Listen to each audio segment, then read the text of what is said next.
Fame कैसा लग रहा है आपको? Honest answer is I feel very grateful, क्योंकि मैंने सोचा नहीं था. There was this mega trend that I look like Raju की mummy in 3 Idiots. And I actually made a reel being Raju की मम्मी. ये होता है कि जो यंग फीमेल प्रोफेशनल्स है उन्हें सपोर्ट नहीं मिलता प्रोफेशनल एनवायरनमेंट में. अब बदल रहा है, एंड अगर चेंज नहीं हो रहा है जहाँ जहाँ, I'll get called up those managers out, अगर वो विमेन को सपोर्ट नहीं कर रही है अपनी टीम में. You know there are a lot of good men, and वही एक लीडरशिप स्टाइल वर्क करती है जिसको मोर अल्फा बोलते हैं. लड़कियों के लिए एक feeling of loneliness with in relationship, ये सारी जागती है. Feeling of loneliness with in relationship बहुत कॉमन होता है कि आप बिस्तर पे साथ हो बट दिल में कहीं और हो, मतलब lonely sharing the bed with somebody. Animal के बारे में ये भी कहना चाहूंगा कि the truth is in the numbers. बहुत सारे लड़कों ने इस फिल्म को देखा है. कभी कभी लोग इतना बह जाते हैं, इससे रिलेटेड जो अब्यूज एंड अग्रेशन निकलेगा उसके कॉन्सिक्वेंसेस हैं. डर के आगे जीत है स्टोरीज ऑन टीआरएस में फिर से आपका स्वागत है. कहा जाता है कि भारत में 20% of the workforce only is women, यानी कि जो टोटल वर्कफोर्स है उसमें से सिर्फ 20% लड़कियां हैं. विनीता सिंह आज के ज़माने में शार्क टैंक इंडिया के बाद, शुगर कॉस्मेटिक्स की ग्रोथ के बाद एक एंटरप्रेन्योरशिप की आइकॉन बन चुकी है, पर हमारे देश के सारे फीमेल प्रोफेशनल्स के लिए एक बहुत बड़ी इंस्पिरेशन है. आज के पॉडकास्ट में हमने सिर्फ इनकी कहानी को कवर नहीं किया, इनकी साइकोलॉजिकल साइड को जाना. बहुत सारे प्रेजेंट और रेलेवेंट टॉपिक्स को कवर किया गया आज के स्पेशल एपिसोड में.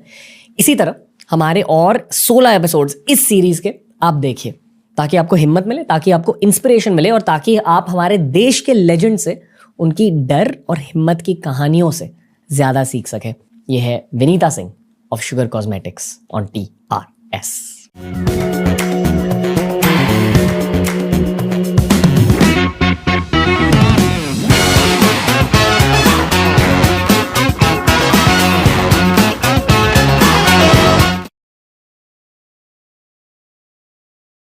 माउंटेन ड्यू डर के आगे जीत है स्टोरीज में विनीता सिंह का स्वागत है. आप कैसे हो? बहुत अच्छी हूँ एंड बहुत एक्साइटेड हूँ. मेरी लाइफ में ऑलरेडी 2 रणवीर हैं, तो ये तीसरे रणवीर से मिलने की मुझे बहुत ही एक्साइटमेंट थी, and I am really looking forward to it. क्या तीनों रणवीर में सिमिलैरिटीज हैं? बहुत ज़्यादा actually. No, at least the 2 Ranveer that I have known, and I think आप भी बहुत सिमिलर हो. आई थिंक दोनों, विच इज़ माई सन, मेरा बड़े बेटे का नाम रणवीर है, end of course Ranveer Singh जो हमारा इन्वेस्टर एंड पार्टनर है. आई थिंक दोनों बहुत ही like bubbly and for ever over excited रहते हैं, पर एक्चुअली टू द कोर बहुत ज़्यादा मच्योर एंड ऑल्सो काइंड है. So I feel I get the same vibe from you. So I think you're fitting into that Ranveer framework, which is why I'm looking forward to this. Okay, मैं अभी खुद के सवाल पूछूंगा आपसे, जो मैं नॉर्मली आपसे पूछता अगर हम पार्टी में मिलते हैं और ना कि पॉडकास्ट. अच्छा. क्योंकि कुछ लोगों के साथ बस ऑर्गेनिक इंटरेक्शन करनी होती है, कुछ लोगों के साथ पॉडकास्ट प्लान करने होते हैं, इसलिए मैंने बाहर आपसे बात नहीं किया. ओके. मुझे ये जेन्युइनली जानना है, क्योंकि इस चीज़ से मुझे थोड़ा डर लग रहा है लाइफ में. जो मैंने आपसे अब कहा कि कंटेंट क्रिएशन से ग्रोथ मिल रही है, बिजनेसेस भी ग्रो कर रहे हैं, एटलीस्ट खुद के जर्नी और पर्सनालिटी के अकॉर्डिंग मैंने ये देखा कि मुझे थोड़ा सा रूथलेस बनना पड़ रहा है बिजनेस में. उस वजह से मैं थोड़ा सा इमोशनलेस भी हो रहा हूँ. खुश हूँ, ठीक हूँ, दुखी नहीं हूँ, पर मुझे ये डाउट हो रहा है कि क्या मैं ज़्यादा ही रूथलेस नहीं बन रहा हूँ. Will it make it with my personal life? और फिर मैं ये भी जानता हूँ कि जब आप एक पेरेंट बन जाते हो, आपके बच्चे की वजह से आपकी एम्पैथी बढ़ जाती है, शायद आप ज़्यादा इमोशनल हो जाते हो. आई थिंक मुझे एक फैमिली लाइफ भी चाहिए और मुझे बिजनेस में भी तोड़ना है. तो क्या सोचना चाहिए मुझे अब? I am sure you been at some version of this point in the time. To start with I will say being a parent, आपको बेटर, आप अपने बिजनेस के CEO हैं, तो आपको being a parent better CEO बनाएगा and better content creator भी बनाएगा. एंड द अदर वे भी होता है, आप एज अ CEO जब अपना बिजनेस चलाते हैं, that does I think make you also better parent.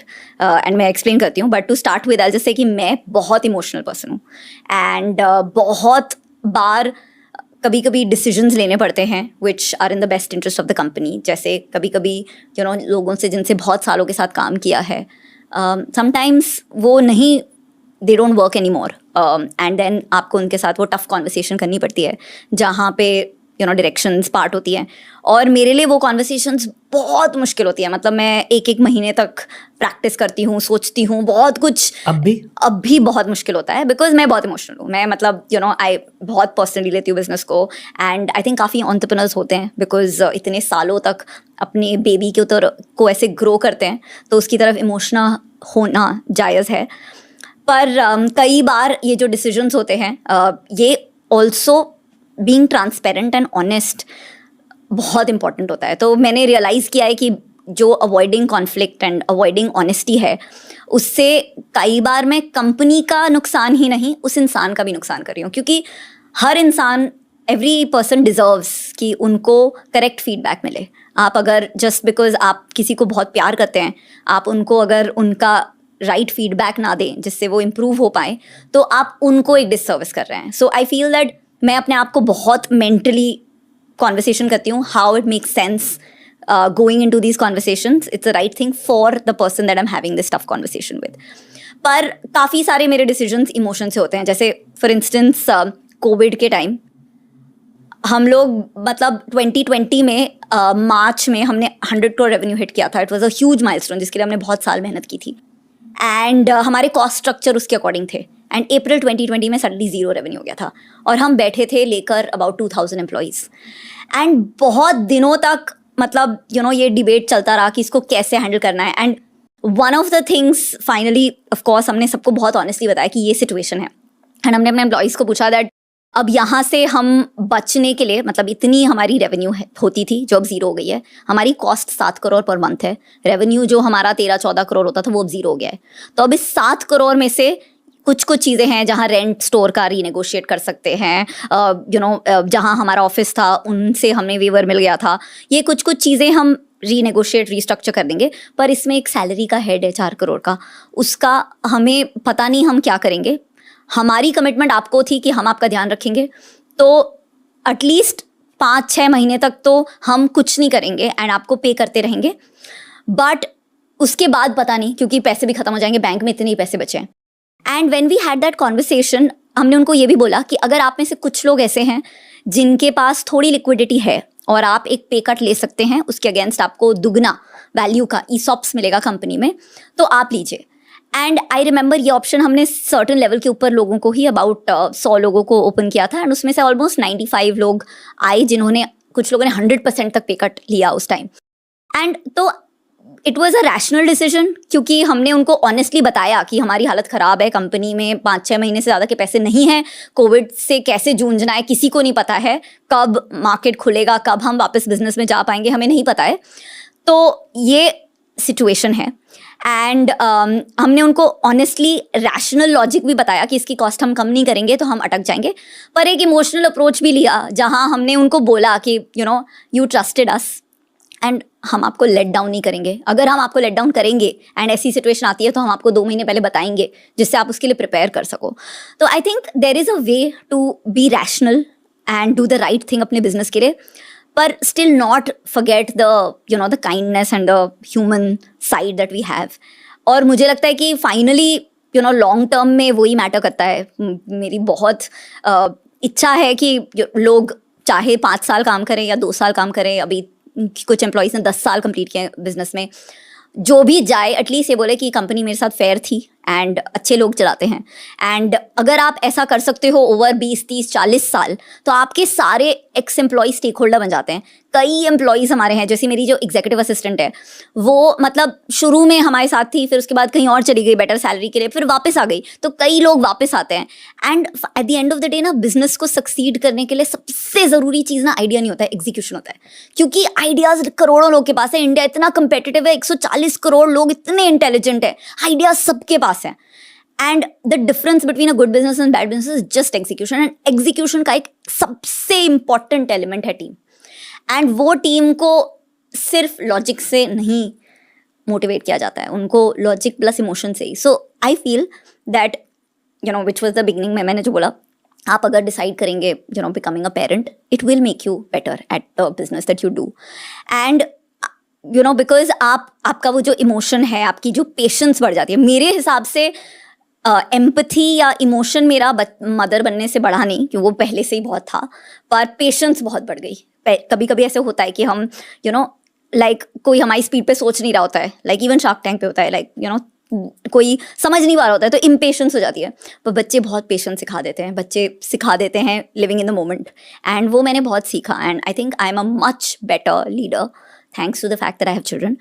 Having said that, I think all relationships, I mean वो रिलेशनशिप्स लोग की अपने पेट्स के साथ होती है, पेरेंट्स के साथ डीप फ्रेंडशिप्स, तो it's not that being a parent is the only way to acquire that side, but I think this is the one thing. मतलब मैं अपने करियर के पीक पे थी एंड बॉटम पे थी दोनों टाइम. मुझे जब लाइफ में किसी ने पूछा ना, अगर आपका सब कुछ ले लें, सारा पैसा, सब करियर आपसे ले लें, वर्सेज आपका family, what would you choose? I would always choose family at any point when I'm in my best phase, when I'm in my worst phase, and that's the only thing that I advise anybody. आप parent बनो ना बनो, but family, friends, वो जो लोग हैं ना, that keeps you grounded and that's the real you, and that's what आपके death bed पे आपको जिनका साथ रहेगा, तो वो मत भूलो, because it's important. एक्चुअली ये थोड़ी सी एक कॉन्ट्रोवर्शियल स्टेटमेंट हो सकती है, पर मैं जस्ट आपकी राय जानने की कोशिश कर रहा हूँ. हर इंसान अलग होता है और अलग अलग लीडर्स होते हैं दुनिया में. एक कोई परफेक्ट लीडरशिप स्टाइल नहीं होती. हर कोई अपनी सब्जेक्टिव रियलिटी जी रहा होता है. हमारी एक कॉमन फ्रेंड है राधिका गुप्ता मैम, उन्होंने मुझे बहुत एडवाइस दी है. उन्होंने एक चीज़ कही थी जिसे मैं तब डेफिनेटली मानता था. उन्होंने कहा कि female leaders, female business owners मत कहो, बस लीडर्स और बिजनेस ओनर्स कहो. पर मैं जेन्युइनली मानता हूँ कि आदमियों और औरतों के बीच लीडरशिप स्टाइल्स का डिफरेंस होता है. ये मैंने ऑब्जर्व करके देखा. क्या आप ये मानते हो कि अलग अलग स्ट्रेंथ्स होते हैं, स्पेशली एज एन एंटरप्रेन्योर? तो जब कोई फीमेल एंटरप्रेन्योरशिप की बातें कर रहा है, एक अलग वाइब भी होती है फीमेल एंटरप्रेन्योरशिप की. And I am saying this based on all the female entrepreneurs I have met. No, I 100% agree. I think अगर आप broadly देखें तो 80% women उसमें फिट होंगी, द स्टाइल ऑफ लीडरशिप जो है, 80% men, एंड देन वो ऑलवेज एक्सेप्शंस होते हैं जो men who have a different style, women have a different style. But जितने आप, मतलब मेरा एक्सपीरियंस ये रहा है दैट जो मेल लीडर्स होते हैं generally they have a style of, and मैं बहुत ट्राई किया था अपनी लाइफ में. मैं जब एंटरप्रेन्योरशिप की जर्नी पे चली थी तो मैंने सब books, Steve jobs, Larry Ellison, सारी जितनी एंटरप्रेन्योर्स की बुक्स थी, तब इतनी विमेन की थी नहीं बुक्स मार्केट में, 2006, 5, 6, 7 की बात है, तो वो सब पढ़ डाली थी. एंड मैं सोचती थी कि मुझे उनके जैसे ही बनना है, राइट? एंड उनके जैसा बनना means of course firstly you have to be a genius, but apart from that आपकी एक अग्रेसिव विजनरी स्टाइल होती है, जहाँ आप एक एम्बिशन पेंट कर पाते हो. एक रूम ऑफ से इन्वेस्टर्स को ले लो या फिर अपने कुल एम्प्लॉयज़ को ले लो, आप उनको एक 20 साल में दुनिया बदल देंगे का विजन पॉइंट कर पाते हो. मेरा जो नेचुरल स्टाइल ऑफ वर्किंग था ये उससे काफ़ी उल्टा था, जहाँ मैं बहुत ही ऑनेस्ट एंड ट्रांसपेरेंट थी. तो मैं ऐसा लाइक किसी को अगर मैं अपने टीम में लाती थी इन्वेस्टर, तो मैं हमेशा लाइक एक कंजर्वेटिव एस्टिमेट देती थी कि this is what you can expect. And मुश्किल होता है स्टार्टअप में, बहुत मेहनत करनी पड़ती है, एंड होपफुली आपके जो ईसॉप से इतने बड़े होंगे, बट रिस्क भी होती है. And like transparency, honesty and vulnerability, वो मेरा स्टाइल था, जो बिल्कुल ऑपोजिट है इसका, राइट? बिकॉज यहाँ पे द मोमेंट आप सेल कर रहे हो एक विजन, तो थोड़ी level of, I won't say dishonest नहीं हो, बट एक आप थोड़े से ख्याली पुलाव तो बनाने पड़ते हैं, तो वो पिक्चर पेंट करते हो. जबकि आप अगर बहुत रेडिकली ट्रांसपेरेंट इंसान हो, ऑनेस्ट हो, तो आप जैसे है वैसे बताते हो. एंड ये दोनों बहुत ऑपोजिट स्टाइल्स थी, एंड मैंने बहुत टाइम तक ट्राई किया कि मैं वैसे बनूं. एंड मैं बहुत सोचती थी कि this is the only way to succeed, because कोई कहानियाँ थी नहीं of people who succeeded in my style. तो जब मेरा पहला, दूसरा, तीसरा, चौथा बिजनेसेस फेल हुए, तो मैंने यही सोचा कि मैं शायद एंटरप्रेन्योरशिप के काबिल नहीं हूँ, क्योंकि मुझे वैसा बनना नहीं आता. अग्रेसिव और विजनरी, अग्रेसिव विजनरी बनना नहीं आता, एंड वही एक लीडरशिप स्टाइल वर्क करती है जिसको मोर अल्फा बोलते हैं. बट समहाउ मैंने सोचा कि ठीक है, मैं मे बी बहुत बड़ा बिजनेस नहीं बना पाऊंगी, पर मुझे अच्छा लगता है, तो I kept going. And then over a period of time I realised कि not only me, but there was a Falguni Nair who founded Nykaa. उन्होंने लिस्टिंग कराई. There is a Radhika Gupta and there is an Amita Thapar, and कई गज़ल अलग, बहुत सारी women leaders से मैंने जब इंटरेक्ट किया, मैंने रियलाइज़ किया कि काफ़ी सारी मेरी सिमिलर थी in terms of leading with vulnerability, leading with honesty, and spending more time coaching, mentoring में, rather than एक पर्सन 100 लोगों को एक साथ इंस्पायर कर रहा है वर्सेस एक एक करके आप स्पेंड टाइम करके लोगों को कोच कर रहे हो. एंड अगर आप मेरी टीम में देखें तो मोस्ट पीपल जो मुझे आज डायरेक्टली रिपोर्ट करते हैं वो मेरे से 5 साल से ज़्यादा से काम कर रहे हैं. जो विमेन है in the team, they really are inspired to do more because they think कि अगर ये कर सकती है, ये तो कितनी नॉर्मल सी इंसान है, अगर ये कर सकती है तो मैं भी कर सकती हूँ. एंड आई थिंक उसकी भी बहुत पावर है. So I feel that now मैं अब जब फेलियर्स थोड़े कम हुए हैं, आई कैन से कॉन्फिडेंटली कि दिस ऑल्सो वर्क्स. पर नहीं तो 10-12 साल तक तो मुझे कॉन्फिडेंस ही नहीं था ये बोलने का कि दिस वर्क्स. सो मैं कैसे एक थियोरी बनाऊं कि this style of leadership works, because हमने तो वही पढ़ा था कि अल्फा लीडरशिप वर्क्स. पर ये जो एक डिफरेंट क्लास ऑफ लीडरशिप है जिसको सर्वेंट लीडरशिप बोलते हैं, या फिर कोचिंग, एम्पावरिंग लोगों को, बीइंग वल्नरेबल, बीइंग ऑनेस्ट, ये इसमें I think women generally, and इसमें जनरलाइज नहीं कर सकते हैं बिकॉज सब टाइप के लोग होते हैं, बट जनरली विमेन इसमें स्ट्रॉन्गर होती हैं. एंड ये जो जनरेशन चेंज हो रही है, इससे मैंने रियलाइज किया है कि फ्यूचर में यही स्टाइल वर्क करेगी. तो शायद ऐसा होगा 10 साल बाद दैट मैन ये बुक्स पढ़ रहे होंगे और सोचेंगे हमें ऐसा बनना है. पर मैं आपको बता रही हूँ ये बहुत चेंज हो रहा है. 2 बड़े चेंजेस हैं. एक तो है जेनजी. जेनजी लाइफ में किसी को जज नहीं करते. वो मतलब आपको बस जज करने के लिए जज करेंगे, बाकी कुछ भी कोई कैसा हो बहुत ज़्यादा डिफरेंट है. उनको ये सारा जो इतना हसल था हमारी जनरेशन में वो बहुत कम हो गया है because I think they are more sorted that way. तो this competition I think Gen Z में कम है. एंड जब women I feel 40 की एज क्रॉस कर देती है ना, तो उनकी लाइफ थोड़ी सॉर्ट हो जाती है. जो 40 तक होता है ना, 15 से 25 लड़ाई हो रही है कि शादी, राइट, बीइंग लाइक्ड, इतना pressure of being liked, looking better, comments social media पे everywhere on the way you look. तो 15 से 25 तो हमारी पूरी एज ही उसी में चली जाती है, being competitive and getting a guy. And 25 से 40 फिर वो रिस्पॉन्सिबिलिटीज, बच्चे, इतना प्रेशर, घर का पूरा बोझ, काम भी कर रहे हो. 40 के बाद ना एक अनलॉक होता है जहाँ they finally realise that they don't need to suffer and they can live life on their terms.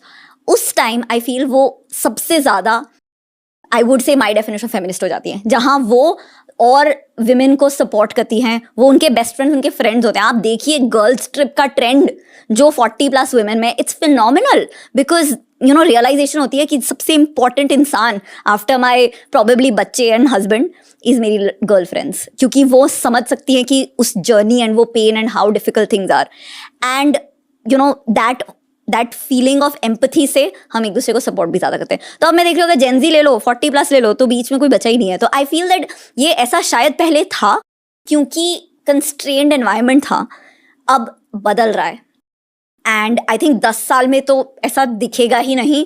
लोगों को बोलना पड़ेगा अरे क्या तुम एक दूसरे को बचाती रहती हो, and like not the other way कि women are bringing other women down. एक जो नोशन था, एंड ये बॉलीवुड में भी बहुत प्रोपगेट हुआ था, आई रियली फील कि ये चेंज हो रहा है. एंड अगर चेंज नहीं हो रहा है जहाँ जहाँ, it will get called out because Gen Z, younger women will call those managers out अगर वो women को सपोर्ट नहीं कर रही हैं अपनी टीम में. ये होता है कि जो यंग फीमेल प्रोफेशनल्स है उन्हें सपोर्ट नहीं मिलता प्रोफेशनल एनवायरनमेंट में. देखिए होता है, and but on the basis of something other than professional performance.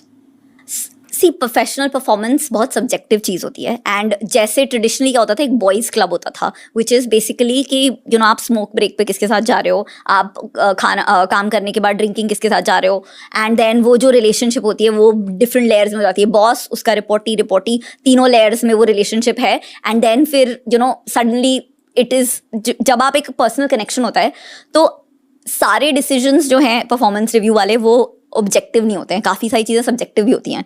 तो वहाँ पे आपको एक एज मिल जाती है बिकॉज आप बड़ी हो अपने बॉस के, राइट. तो ऐसा एक कल्चर होता था.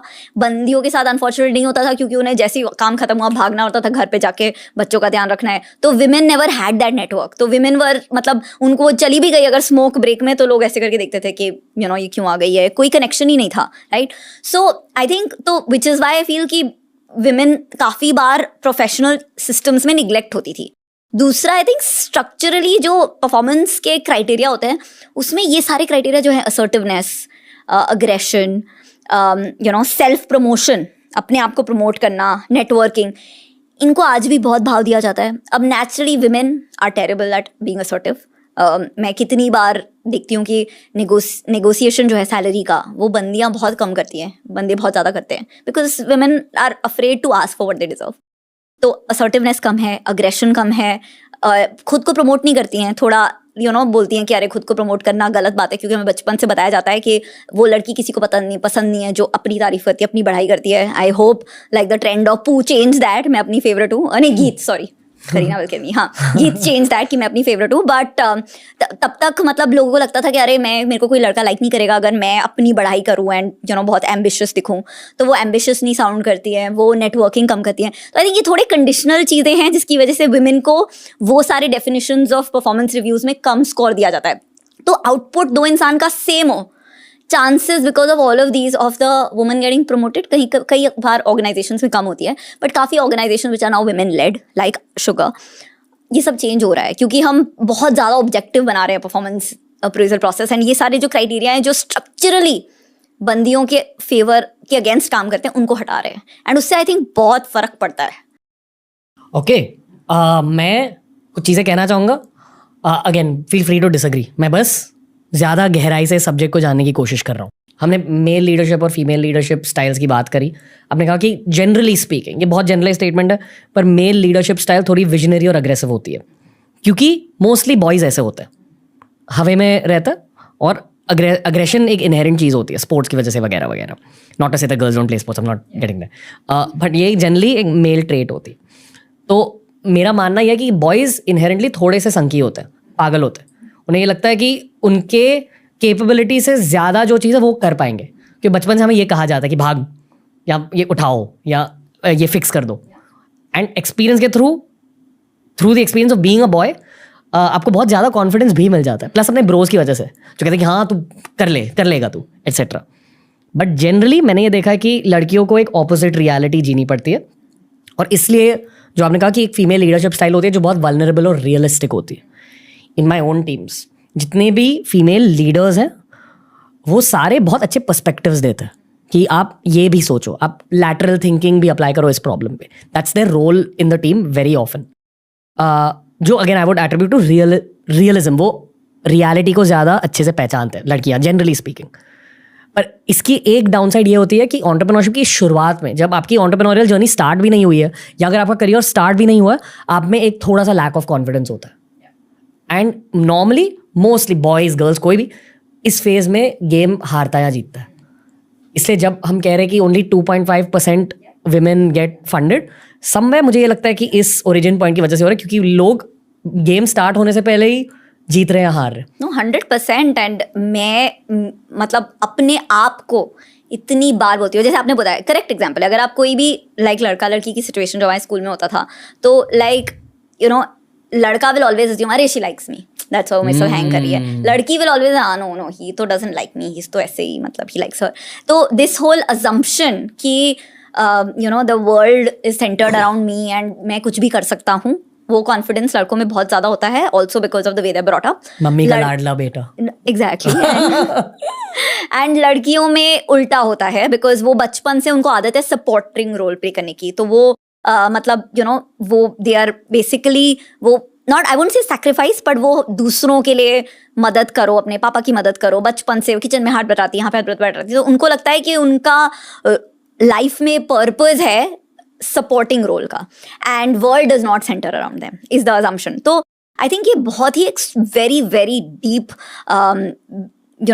लाइक बिहेवियर है, एंड इसको आई 100% अग्री दैट अगर विमेन को फंडिंग चाहिए, विमेन को बड़े बड़े बिजनेसेस बनाने हैं, तो ये चेंज करना पड़ेगा हमें।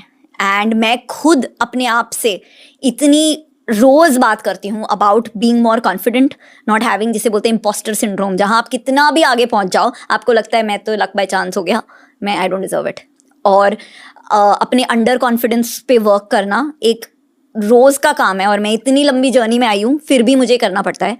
एंड इसलिए मैं रिलेट कर पाती हूँ जब मैं अपनी टीम में देखती हूँ कि लाइक इतना हिचकिचाती हैं वो मांगने के लिए लड़कियां व्हाट दे डिजर्व, एंड हमेशा अपना एम्बिशन, अगर आप एक सीक्रेट क्वेश्चनर पूछोगे ना तो लड़कियां डालेंगे मेरे को CXO बनना है, CEO बनना है, फाउंडर बनना है, पर आप उनको इंटरव्यू में पूछोगे कि तुम्हारा एम्बिशन क्या है, बोलेंगी I want to contribute to the organisation.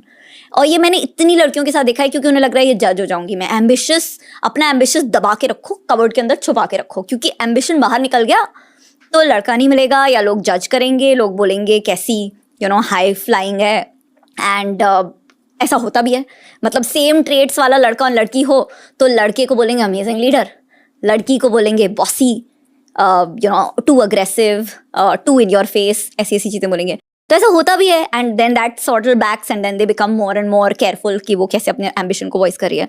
तो आई थिंक ये दोनों साइड चेंज होना है and it is important. I 100% agree with you कि अगर बड़े बिजनेसेस बनाने हैं विमेन एंटरप्रेन्योर्स को तो हमें एम्बिशियस होना पड़ेगा, हमें अपने एम्बिशंस को वॉइस करने का कॉन्फिडेंस दिखाना पड़ेगा, हमें अपने आप पे और बिलीफ, मतलब मेरी लाइफ की सबसे बड़ी रिग्रेट है कि I early on my first few businesses मैं अपने में बिलीव ही नहीं किया था, मतलब कि मेरी इंस्टिंक्ट स्ट्रांग हो सकती है, मैं बना सकती हूँ, मुझे लगा था कि मेरे से नहीं हो पाएगा। दैट बिलीफ अपने में स्ट्रेंथन करनी पड़ेगी। 2 या 3 साल पहले एक न्यूरो साइंटिस्ट आए थे शो पर जिनका नाम है डॉक्टर सिड वॉरियर। उन्होंने कहा था कि अगर आप कल्चर को कॉन्स्टेंटली स्टडी करोगे एक पेंडुलम इफेक्ट होता है, यानी कि अगर एक एकदम एक्सट्रीम थॉट होगी तो फिर उसे काउंटर करने के लिए थोड़े टाइम बाद एक काउंटरिंग एक्सट्रीम थॉट आएगी। फॉर एग्जाम्पल मैंने उनसे पूछा था कि आजकल कॉमेडी फिल्म्स क्यों नहीं बनती और ऑफेंसिव कॉमेडी में लोग इतना ज्यादा ऑफेंस क्यों लेते हैं। तो उन्होंने कहा क्योंकि 20 साल से बहुत सारी ऑफेंसिव कॉमेडी बन रही थी और किसी ने कुछ नहीं कहा। अभी suddenly pendulum has swung to the other direction जहां लोग बहुत ज्यादा ऑफेंस ले रहे हैं, और ये 2-3 साल पहले की बात है। आई फील कि अब ना लोगों का सेंस ऑफ ह्यूमर थोड़ा सा डार्क बन गया फिर से, अभी थोड़ा सा ऑफेंसिव ह्यूमर अच्छा लगने लगा। तो मैंने भी कल्चर को नोटिस किया, इसलिए मुझे एनिमल के बारे में बात करना है थोड़ा सा। ब्रेव। मैं फिल्म के बारे में ज्यादा नहीं कहूंगा क्योंकि अगर आपने फिल्म के बारे में कुछ भी कहा एक काउंटरिंग ओपिनियन होता है। डेफिनेटली उस फिल्म ने कुछ एंटी वुमेन नैरेटिव्स टेलर इन करे हैं, दैट इज वेरी ट्रू। ठीक है, मैंने कबीर सिंह देखी नहीं है बट मैंने एक स्टोरी पढ़ी, आई फील कि कबीर सिंह ज्यादा एंटी वुमेन थी, ये कम एंटी वुमेन है। एनिमल की ओवरऑल मैसेजिंग ये है कि ब्रोज के साथ जाओ and conquer the world, that's the base level narrative in many ways. Animal के बारे में ये भी कहना चाहूंगा कि the truth is in the numbers. मतलब अगर इतनी बड़ी हिट फिल्म बनी, हिट हो गई, हाँ, इतनी बड़ी हिट, उसका मतलब ये है कि बहुत सारे लड़के को एंड मे बी लड़कियां ऑल्सो बट आई फील कि mainly is a very male driven success. बहुत सारे लड़कों ने इस फिल्म को देखा है। ये मैं स्टील मैनिंग करने की कोशिश कर रहा हूँ, मुझे जेन्युइनली फिल्म बहुत अच्छी लगी from an artistic stand point. पर अगर मैंने ये चीज़ कही कि एक आर्ट पर्सपेक्टिव से मुझे फिल्म अच्छी लगी तो उसका काउंटर ओपिनियन ये होता है कि यार पता है आर्ट की वजह से सोसाइटी में इतना ज़्यादा इम्पैक्ट हो सकता है, लोगों ने कुछ मर्डर मिस्ट्रीज देखी और फिर मर्डर्स करने लगे। इसलिए अगर लोग एनिमल देखेंगे तो जो रणवीर कपूर का कैरेक्टर है उसे रियल लाइफ में भी अप्लाई करेंगे उस कैरेक्टर ट्रेट को। सो आई मेरा इसमें ओपिनियन है honestly, I also broadly think, आपने एक सेंटेंस बोला था शुरू में, art is art, and I broadly agree with that कि आर्ट इज आर्ट। एंड जब एक फिक्शनल कैरेक्टर बनता है तो वो वेदर वो रणबीर कपूर है या शक्ति कपूर है, वो एक फिक्शनल कैरेक्टर है, किसी की इमेजिनेशन है, तो वो कैरेक्टर को आप कितने भी शेड्स ऑफ डार्क कर सकते हो because it is art. And मतलब हॉलीवुड में तो बनती हैं जितनी भी टैरेंटिनो मूवीज, मतलब बहुत डार्क कैरेक्टर्स होते हैं आई थिंक। एंड सो मैं ये आर्ग्यूमेंट अपनी कुछ फ्रेंड्स के साथ कर रही थी अबाउट कि कबीर सिंह या Ranbir Kapoor and animal, their characters, तो इतना उसमें ऑफेंड क्यों होना चाहिए हमें। आई थिंक द ओनली पार्ट जिसमें मैं एक अग्री करती हूँ इज दैट इंडिया में ना हम सालों से बॉलीवुड में देखते हैं कि एंड में आपको अपने कर्म का या तो प्रायश्चित करना पड़ता है या आपको फल मिलता है, तो सच और अच्छाई की जीत होती है राइट एंड में। एंड आई थिंक ये दोनों movies Kabir Singh and Animal का, I feel the real problem which I agree with is कि एंड में द पर्सन जो बहुत टॉक्सिक है दोनों में characters, they get away with it. And India में लाइक अगर वो क्लोजर नहीं हुआ, मतलब वो कर्मा किसी, मतलब हम इतना ग्रो अप करके, मैं आपको बता रही हूँ, मैं लिफ्ट में आ रही थी ऊपर, आपके जो लिफ्ट मैन थे जो फायर एग्जिट वाली लिफ्ट है वो महाभारत का देख रहे थे और मैं देख रही थी, वो अपने फ़ोन पे देख रहे थे कि महाभारत का पूरा कर्मा के बारे में। एंड हम इतना स्ट्रांगली बिलीव करते हैं, इसलिए हमने वो 7 जन्म का बनाया है राइट, तो Karma is playing and that makes us do the right thing. Unfortunately ये दोनों मूवीज़ में बिकॉज जो एक्सट्रीमली एक नेगेटिव कैरेक्टर है in spite of the movie being beautifully shot and being artistic, they get away with it. उनको कोई उसका मतलब उनको उससे कोई इम्पैक्ट नहीं होता है. वो आई डोंट नो, मतलब लड़की भी मिल जाती है, जेल भी नहीं जाना पड़ता है, एटलीस्ट कबीर सिंह में जो मैंने देखी, एनिमल मैंने देखी नहीं है, पर उनको सफरिंग नहीं होती है for all the stuff that they did. I think that अगर एक डार्क कैरेक्टर बनाते एंड एंड में वो डार्क कैरेक्टर को अब प्रायश्चित करना पड़ता, तो इतना जो लोग लाखों में देख रहे हैं उनको ऐसा नहीं लगता. अभी आप देखिए ना, शाहरुख खान ने कितने डार्क कैरेक्टर्स किए थे, राइट, फ्रॉम बाजीगर, अंजाम, डर, पर एंड में उसकी जीत नहीं होती थी, वो सेलिब्रेट नहीं होता था. एंड आई थिंक ये एक स्मॉल डिफरेंस है, पर ये इंडिया के लिए रेलिवेंट है. हॉलीवुड में बहुत न्यूआंस्ड ऑडियंस है एंड आई थिंक चल जाता है कि एंड में आप एक ओपन एंडिंग छोड़ दो या फिर ending which is very shocking छोड़ दो. पर इंडिया में आई फील नहीं चलता है, बिकॉज हम बहुत ज़्यादा कॉम्प्लेक्सिटी ऑफ नहीं हैंडल कर पाते हैं, तो हमें सिंपल चाहिए. तो इसकी सीख क्या हुई? इसकी सीख हुई कि रणबीर कपूर ने लाइक सबके साथ बहुत बुरा किया and he got away with it, right? Which is the problem, I feel. मतलब from an entertainment perspective, उस फिल्म ने शायद पॉइंट स्कोर किए हैं क्योंकि हमें ऑडियंस नंबर्स से वो पता चलता है कि ऑडियंस एंटरटेन हुई है. So that was the positive of animal की ऑडियंस थिएटर्स में लौट कर आई. पर मेरे लिए ये मेरा पर्सनल नेगेटिव है उस फिल्म को लेकर. मेरा खुद का एक लाइफ का एक एथिक है कि चीटिंग, इनफिडेलिटी गलत होती है, ये मैं खुद मानता हूँ. और ये मेरा पर्सनल एथिक है. Lots of people believe open marriage ठीक होती है, कुछ लोगों को चीटिंग नॉर्मल लगती है, एक्सेट्रा. उस फिल्म में चीटिंग को हल्के से नहीं, काफी ज्यादा हद तक नॉर्मलाइज किया गया. ओके, मुझे वो एक्चुअली अच्छा बिल्कुल नहीं लगा. I felt dirty about that. पर आई फील कि लोगों का कल्चरल पर्सपेक्टिव पॉडकास्ट से शिफ्ट हो सकता है, मूवीज से नहीं, क्योंकि यहाँ यही वो एक मीडियम है जहाँ स्टील मैनिंग हो सकती है किसी इशू को लेकर. एक आर्कियोलॉजिस्ट आए थे जो साइंस एंड सिंबल्स को from N ancient perspective study करते हैं. मतलब हमारे पूर्वजों ने हमारी जनरेशंस के लिए क्या मैसेजेस रखे थे. अच्छा, the bottom line of that podcast was, सारे पूर्वजों ने कहा फ्रॉम ऑल द कल्चर्स, उन्होंने कहा कि अर्थ को प्रोटेक्ट करो, हमारे मतलब कुदरत को प्रोटेक्ट करो, और मर्दों और औरतों के बीच एक इक्विलिब्रियम रखो. क्योंकि ये एक एंशिएंट प्रॉब्लम है कि कुछ फेजेस होते हैं एंशिएंट हिस्ट्री में जहाँ गर्ल्स को बहुत ज़्यादा पावर मिल जाता है और कुछ फेजेस होते हैं जहाँ गाइज को बहुत ज़्यादा पावर मिल जाता है. पर सच ये है कि हर लड़के को लड़कियों की ज़रूरत है और हर लड़की को लड़कों की ज़रूरत है, पर लोग ये भूल जाते हैं. So that's the bottom line. Great clip. अब तक कैसा लग रहा है आपका ये podcast? Good, very interesting, very different from what I expected. क्या एक्सपेक्ट किया था आपने? Business? But that's fine. I enjoy कुछ अलग. मैं भी अपनी कहानी किसी पिटी बोल बोल के थक गई हूँ. बट कितने ही बिजनेस के कॉन्वर्सेशंस कंज्यूम करेंगे लोग? मतलब मैं भी बिजनेस पॉडकास्ट सुनता हूँ. I listen to a lot of Tim Ferriss. Oh, I love Tim Ferriss, Shane Parrish. हाँ, मतलब उनसे मैंने एमबीए किया है. आई फील डिजिटल एमबीए मेरा वहां से हुआ है. पर मैं कंटिन्यूअसली नहीं सुन सकता. मैं कभी-कभी जो रोगन. टिम फेरिस भी तो रेंज करता है ना, वो भी तो लाइक हेल्थ, देन काफी सारा न्यूट्रिशन, इमोशनल साइड. पर वो एक बहुत फिरंग पर्सपेक्टिव से एक पॉडकास्ट बनाया है जहाँ सब कुछ सेल्फ इम्प्रूवमेंट ओरिएंटेड है. I don't know, it's too formal for me. और ऑनेस्टली इस पॉडकास्ट की शुरुआत वहीं हुई थी, पर फिर मैंने जो रोगन से इंस्पिरेशन ली, जो मतलब रैंडम बातें भी करते हैं. और आई फील दैट आपके जैसे पॉडकास्ट की बहुत ज़्यादा ज़रूरत है, बिकॉज मतलब इंडिया में लाइक जो यंग मैन एंड वुमेन है, मतलब उनको लाइक लाइफ का perspective, because unemployment rates are all time high, cost of living is all time high, social media की वजह से everything from dating to getting married has become super tough, environmental factors are leading to so much stress. तो I think एक relatable person like you who is sort of getting so much from other people, एक अगर राह दिखाएं, आई think it's a very very useful. And I agree 100%. मतलब हमने sugar इसलिए launch किया था क्योंकि इंडियन वुमेन को फिरंगी ब्रांड नहीं समझ सकती थी. सिमिलरली इंडियन यूथ की पल्स एक इंडियन जो उस जर्नी से गुजर चुका है वो ही समझ सकता है. And so I agree, you need to build this for India जैसे आप बिल्ड कर रहे हैं. When it comes to entrepreneurs, ये मैंने शो से भी जाना है कि आप बहुत सारे लाइफ ट्रिक्स इनसे सीख सकते हो, क्योंकि हर दिन वो ट्रॉमा से गुजर रहे हैं इन सम कैपेसिटी और दी अदर. इसलिए आज विनीता सिंह आपके ट्रॉमा के बारे में जानेंगे. Oh my god. तो are you ready for our डर से जीत तक राउंड? Okay, ready. ये थोड़े से डीप क्वेश्चंस है, so take a time. Rapid fire round नहीं है और मैं टेंजेंशियल सवाल भी पूछूंगा. Okay okay.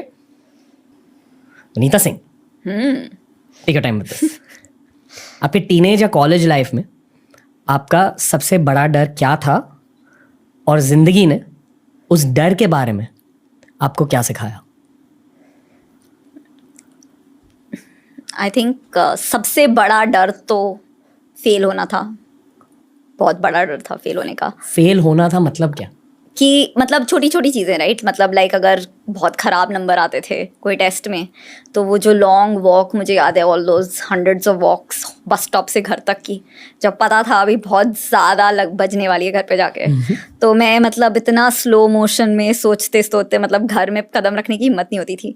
तो आई थिंक बचपन में हम सब, एटलीस्ट जो लोग लाइक फैमिली से आते हैं जहाँ एडुकेशन बहुत इंपॉर्टेंट होता है एंड ऑल, हमें बहुत ऐसा जीतने की आदत पड़ जाती है, एंड कुछ भी हमारे कोई भी फेलियर होता है उससे बहुत डर लगता है, एंड हमें ऐसे समहाउ लगता है कि पूरी लाइफ निकल जाएगी विदाउट फेलिंग, क्योंकि हमने बचपन में तो आप वही एग्जाम दे रहे हो जहाँ पे आप अच्छे नंबर ला रहे हो, आप लाइक फॉर इंस्टेंस उन्हीं एक्टिविटीज़ में पार्टिसिपेट कर रहे हो जिनमें आप अच्छे हो। तो मैं वही स्पोर्ट्स खेलती थी जिनमें मुझे पता था कि मैं जीत जाऊंगी, एटलीस्ट सिल्वर आ जाएगा, गोल्ड नहीं तो मैं, if I was bad at theatre dancing, मैं वो करती नहीं थी, मैं वही सब करती थी जिसमें मैं अच्छी हूँ, वही सब्जेक्ट्स लिए जिसमें मैं अच्छी थी।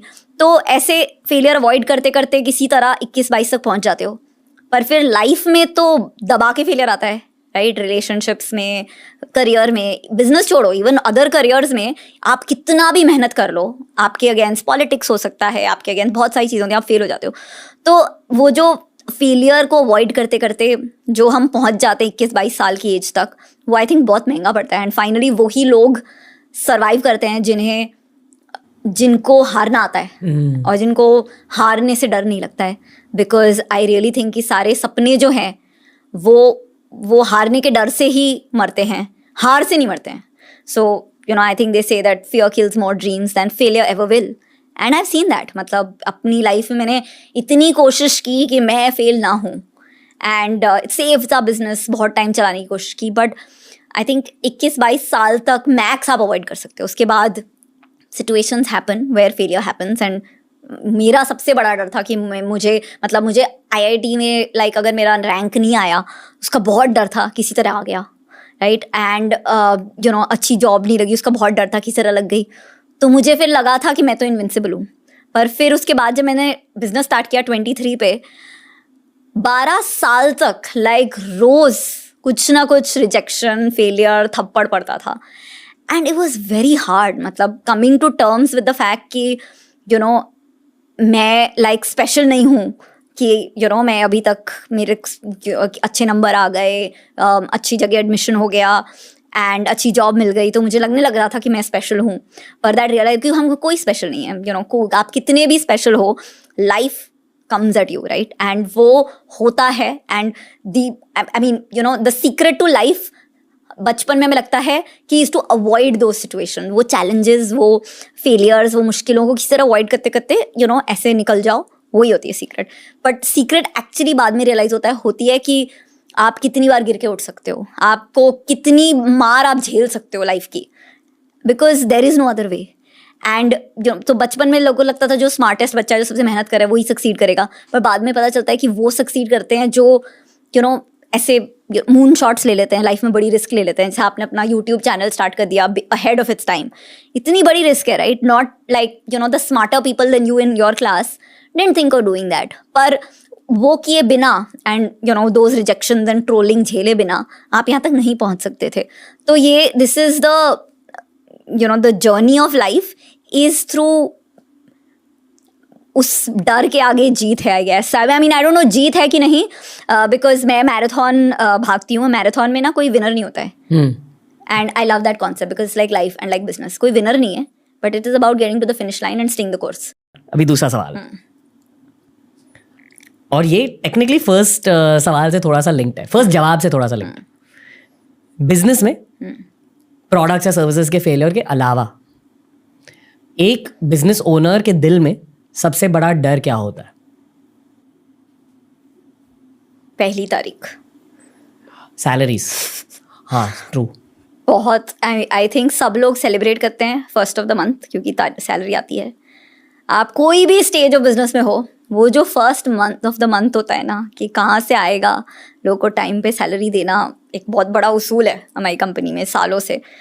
एंड मतलब इतनी बार मैं उस सिचुएशन में रह चुकी हूँ जहाँ लाइक बैंक बैलेंस चेक कर रहे हो। अभी एक मेरे कोलीग के 10 साल कंप्लीट हुए थे, तो उसका जो सेलिब्रेशन हम कर रहे थे तो उसमें वो पुराने व्हाट्सएप निकाल रहे थे। तो आई रिमेंबर दिस 2016 का व्हाट्सएप निकला था, जब शुगर को स्टार्ट हुए 1 साल हुआ था, कंपनी को स्टार्ट हुए 4 साल हुए थे, पर लाइक फिर भी मतलब थोड़ी प्रोग्रेस हो गई थी। पर उसमें वो व्हाट्सएप कॉन्वर्सेशन है मेरे और उसके बीच में कि अच्छा सैलरी के बाद कितना बचेगा, तो ये लाइक 5,98,000 की सैलरीज हैं सब मिला के, बहुत कम लोग थे टीम में उस टाइम पे, पर उसके बाद 38,140 बचेगा बैंक में।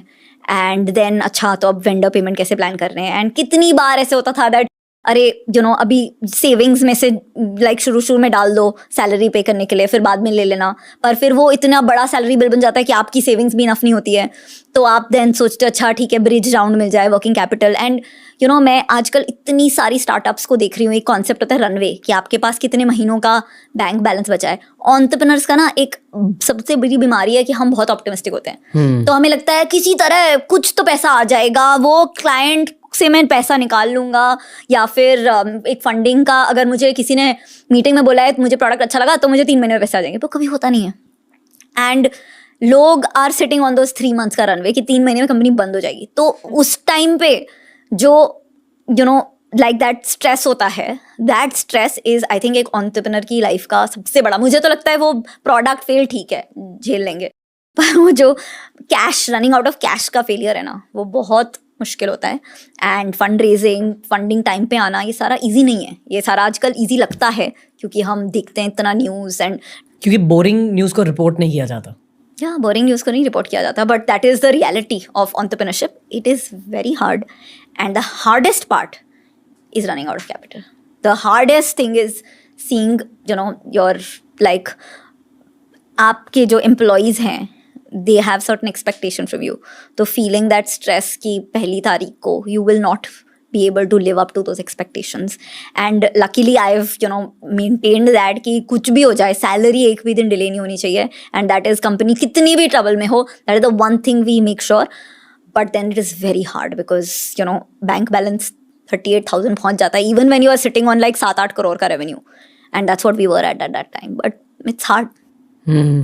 बहुत कुछ वैसे पूछते हैं, पर इस राउंड के बाद मैं और टेंजेंशियल सवाल पूछूंगा, क्योंकि इस मेंटल हेल्थ रिलेटेड ट्रॉमा के बारे में बातें नहीं होती। आई फील कि अब भी even though I love what shark tank done for the country, audience ने बिजनेस के बारे में सिर्फ थोड़ा सा जाना है।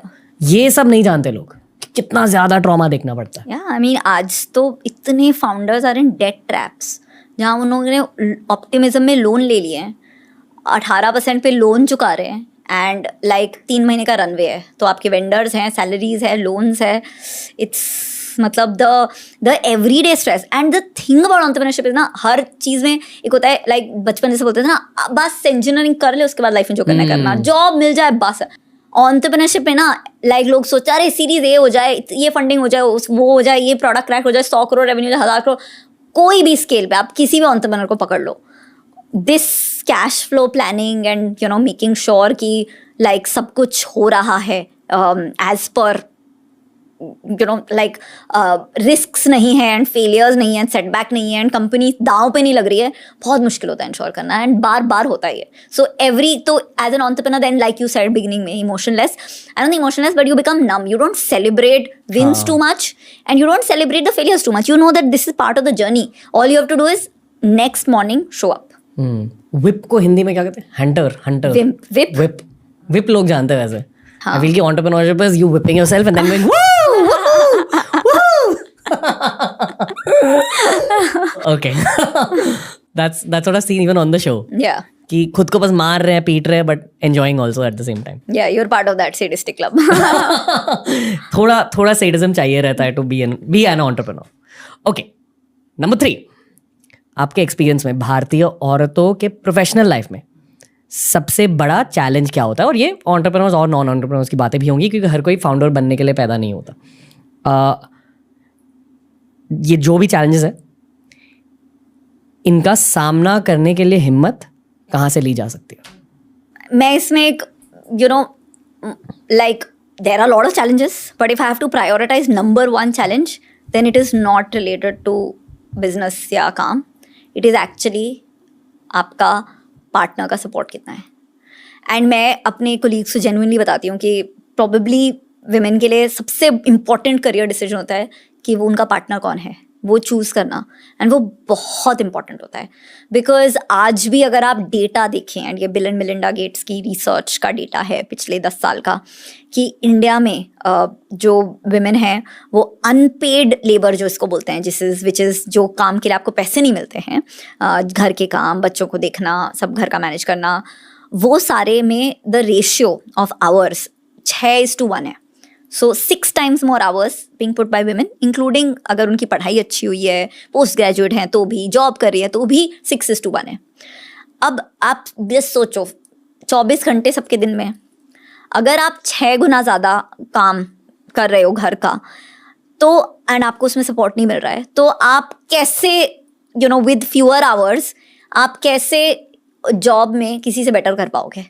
आपको बेसिकली मतलब वो जैसे बोलते हैं ना कि रेस में एक हैंडीकैप हो जाए, आपको बोला है कि अब ये रेस भागो एंड 40 किलो का बैकपैक है, अब भागो सेम स्पीड पे, क्योंकि आपकी कौन पहले पहुंचा उस पे रेस विन कर सकते हो। ये 40 किलो का backpack is true most women के लिए, क्योंकि या तो उनको पेरेंट्स से सपोर्ट नहीं मिलता है, इन लॉ से सपोर्ट नहीं मिलता है, एंड सबसे इम्पॉर्टेंट है पार्टनर से सपोर्ट एंड रिस्पेक्ट नहीं मिलता है।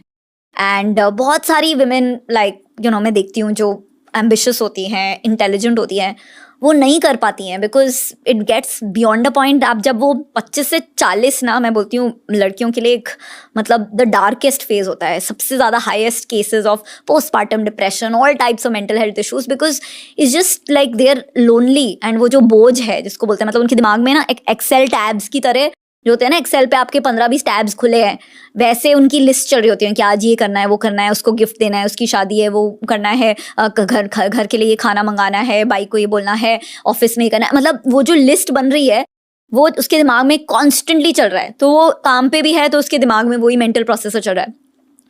It's very important and I feel that मतलब मुझे क्रेडिट मिलता है for how far have come, but I really feel that the biggest thing that actually work from me, apart from the fact that मेरे parents ने मुझे much more ambitious बनाया, and because I was the only child, I was raised just like a boy would be raised. And आजकल बच्चे different raise हो रहे हैं, पर वो जो शादी के बाद सपोर्ट है ना, वो एक बहुत इंपॉर्टेंट रोल प्ले किया है, बिकॉज मेरे husband is an equal partner, and without that आपकी कंपनी में आप जितनी भी पॉलिसीज विमेन फ्रेंडली कर लो, कुछ भी विमेन की गवर्नमेंट स्कीम्स इंट्रोड्यूस कर दे to bring more women into workforce, ये सॉल्व नहीं होगा, बिकॉज ये लड़ाई घर पे ही खत्म हो जाती है।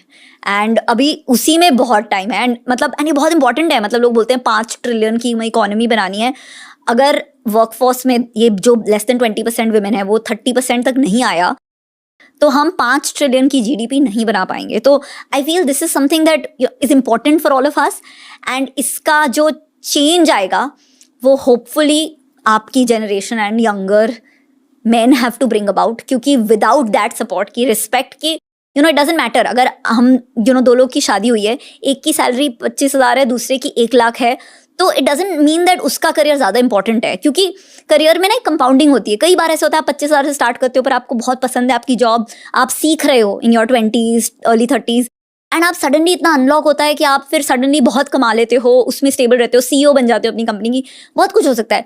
तो कई बार होता है कि because the girl is earning lesser, she has to relocate अगर जॉब चेंज होगी। कई बार होता है कि उसके करियर को रिस्पेक्ट ही नहीं है, कि वो सेकेंड हैंड सिटीजन है इन द डिसीजन मेकिंग घर पे। आई फील दैट ये सारी चीज़ों को अगर हम साइड में रख के इनफ रिस्पेक्ट एंड सपोर्ट देंगे to women, and that doesn't apply only to men, even the women of the house, mothers in law, sisters, बहुत इम्पैक्ट हो सकता है, and that is the biggest challenge. And what can women do? I think हम भी बहुत कुछ कर सकते हैं अपनी डेस्टिनी चेंज करने में, बिकॉज अब अगर हम सोचेंगे कि जब मर्द चेंज हो जाएंगे या सर्कमस्टेंसेस सोसाइटी चेंज हो जाएगी तभी कुछ बदलाव आएगा, तो हम बैठे रह जाएंगे। वो तो उस बदलाव का वेट तो नहीं कर सकते। तो there are many things that we can also do. I think one is of course seeking help, मतलब whether it is help on mental health, because a lot of women को अगर आप देखोगे कि बहुत सारे ऐसे माइग्रेन ज़्यादा होते हैं विमेन में, बैक पेन ज़्यादा होते हैं विमेन में, ये सारा एक मैनिफेस्टेशन है जहाँ आपका बॉडी रिबेल कर रहा है, आपको बॉडी बोल रहा है नहीं मेरे से नहीं होगा, और right, and that's translating. So वो ये सारा mental stress is translating to that.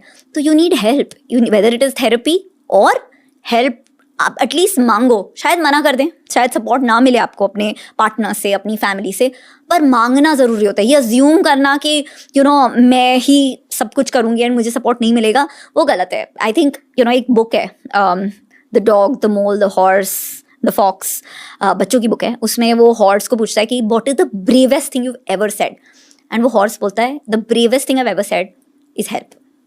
So ask for help because that's what you can do. फिर दूसरा बंदा मना कर दे, don't hold it against them, पर ट्राई तो करना बनता है। दूसरा, आई थिंक परफेक्शन काफ़ी बार ऐसे हो जाता है जब हम मदर्स बन जाते हैं घर में, एक सर्टन परफेक्शन चाहिए होता है, बिकॉज हमारी मॉम्स बहुत परफेक्ट थी, हमारी मॉम्स इतनी अमेजिंग होती थी, वो सब कुछ इतने अच्छे से परफेक्ट टिफिन होता था, परफेक्ट घर रहता था, सबकी शादी के गिफ्ट भी इतने परफेक्ट थॉटफुल होते थे, वो बहुत ही ज़्यादा सुपर वुमेन थी, राइट। बट उनका जो एनवायरनमेंट था वो भी अलग था, क्योंकि उन लोग को इतना प्रेशर नहीं था कि मैं वर्कआउट करूँ सुबह 1-2 घंटा, इतना प्रेशर सोशल मीडिया का नहीं होता था, शायद कम वर्क पे जाती थी वुमेन, शायद travel and like all of this, ये सारा सोशल एंगेजमेंट्स कम थे, डिफरेंट वर्ल्ड थी, and they could be so perfect, we can't be. तो I think second I would say to women is that give up the perfection, just life is too short, तो आप अपने दिल की सुनो and do what's right for you, take care of yourself, मतलब अपने आप को भूल मत जाओ in this pressure to do more. So yeah these are the 2 things that I'll tell women. मुझे पता है कि बहुत सारे पॉडकास्ट में आपको आपके हस्बैंड के बारे में पूछा जाता है और आपके रिलेशनशिप के बारे में पूछा जाता है, तो मैं नहीं पूछूंगा, पर मैं आपके झगड़ों के बारे में पूछूंगा क्योंकि हर रिलेशनशिप में झगड़े होते हैं।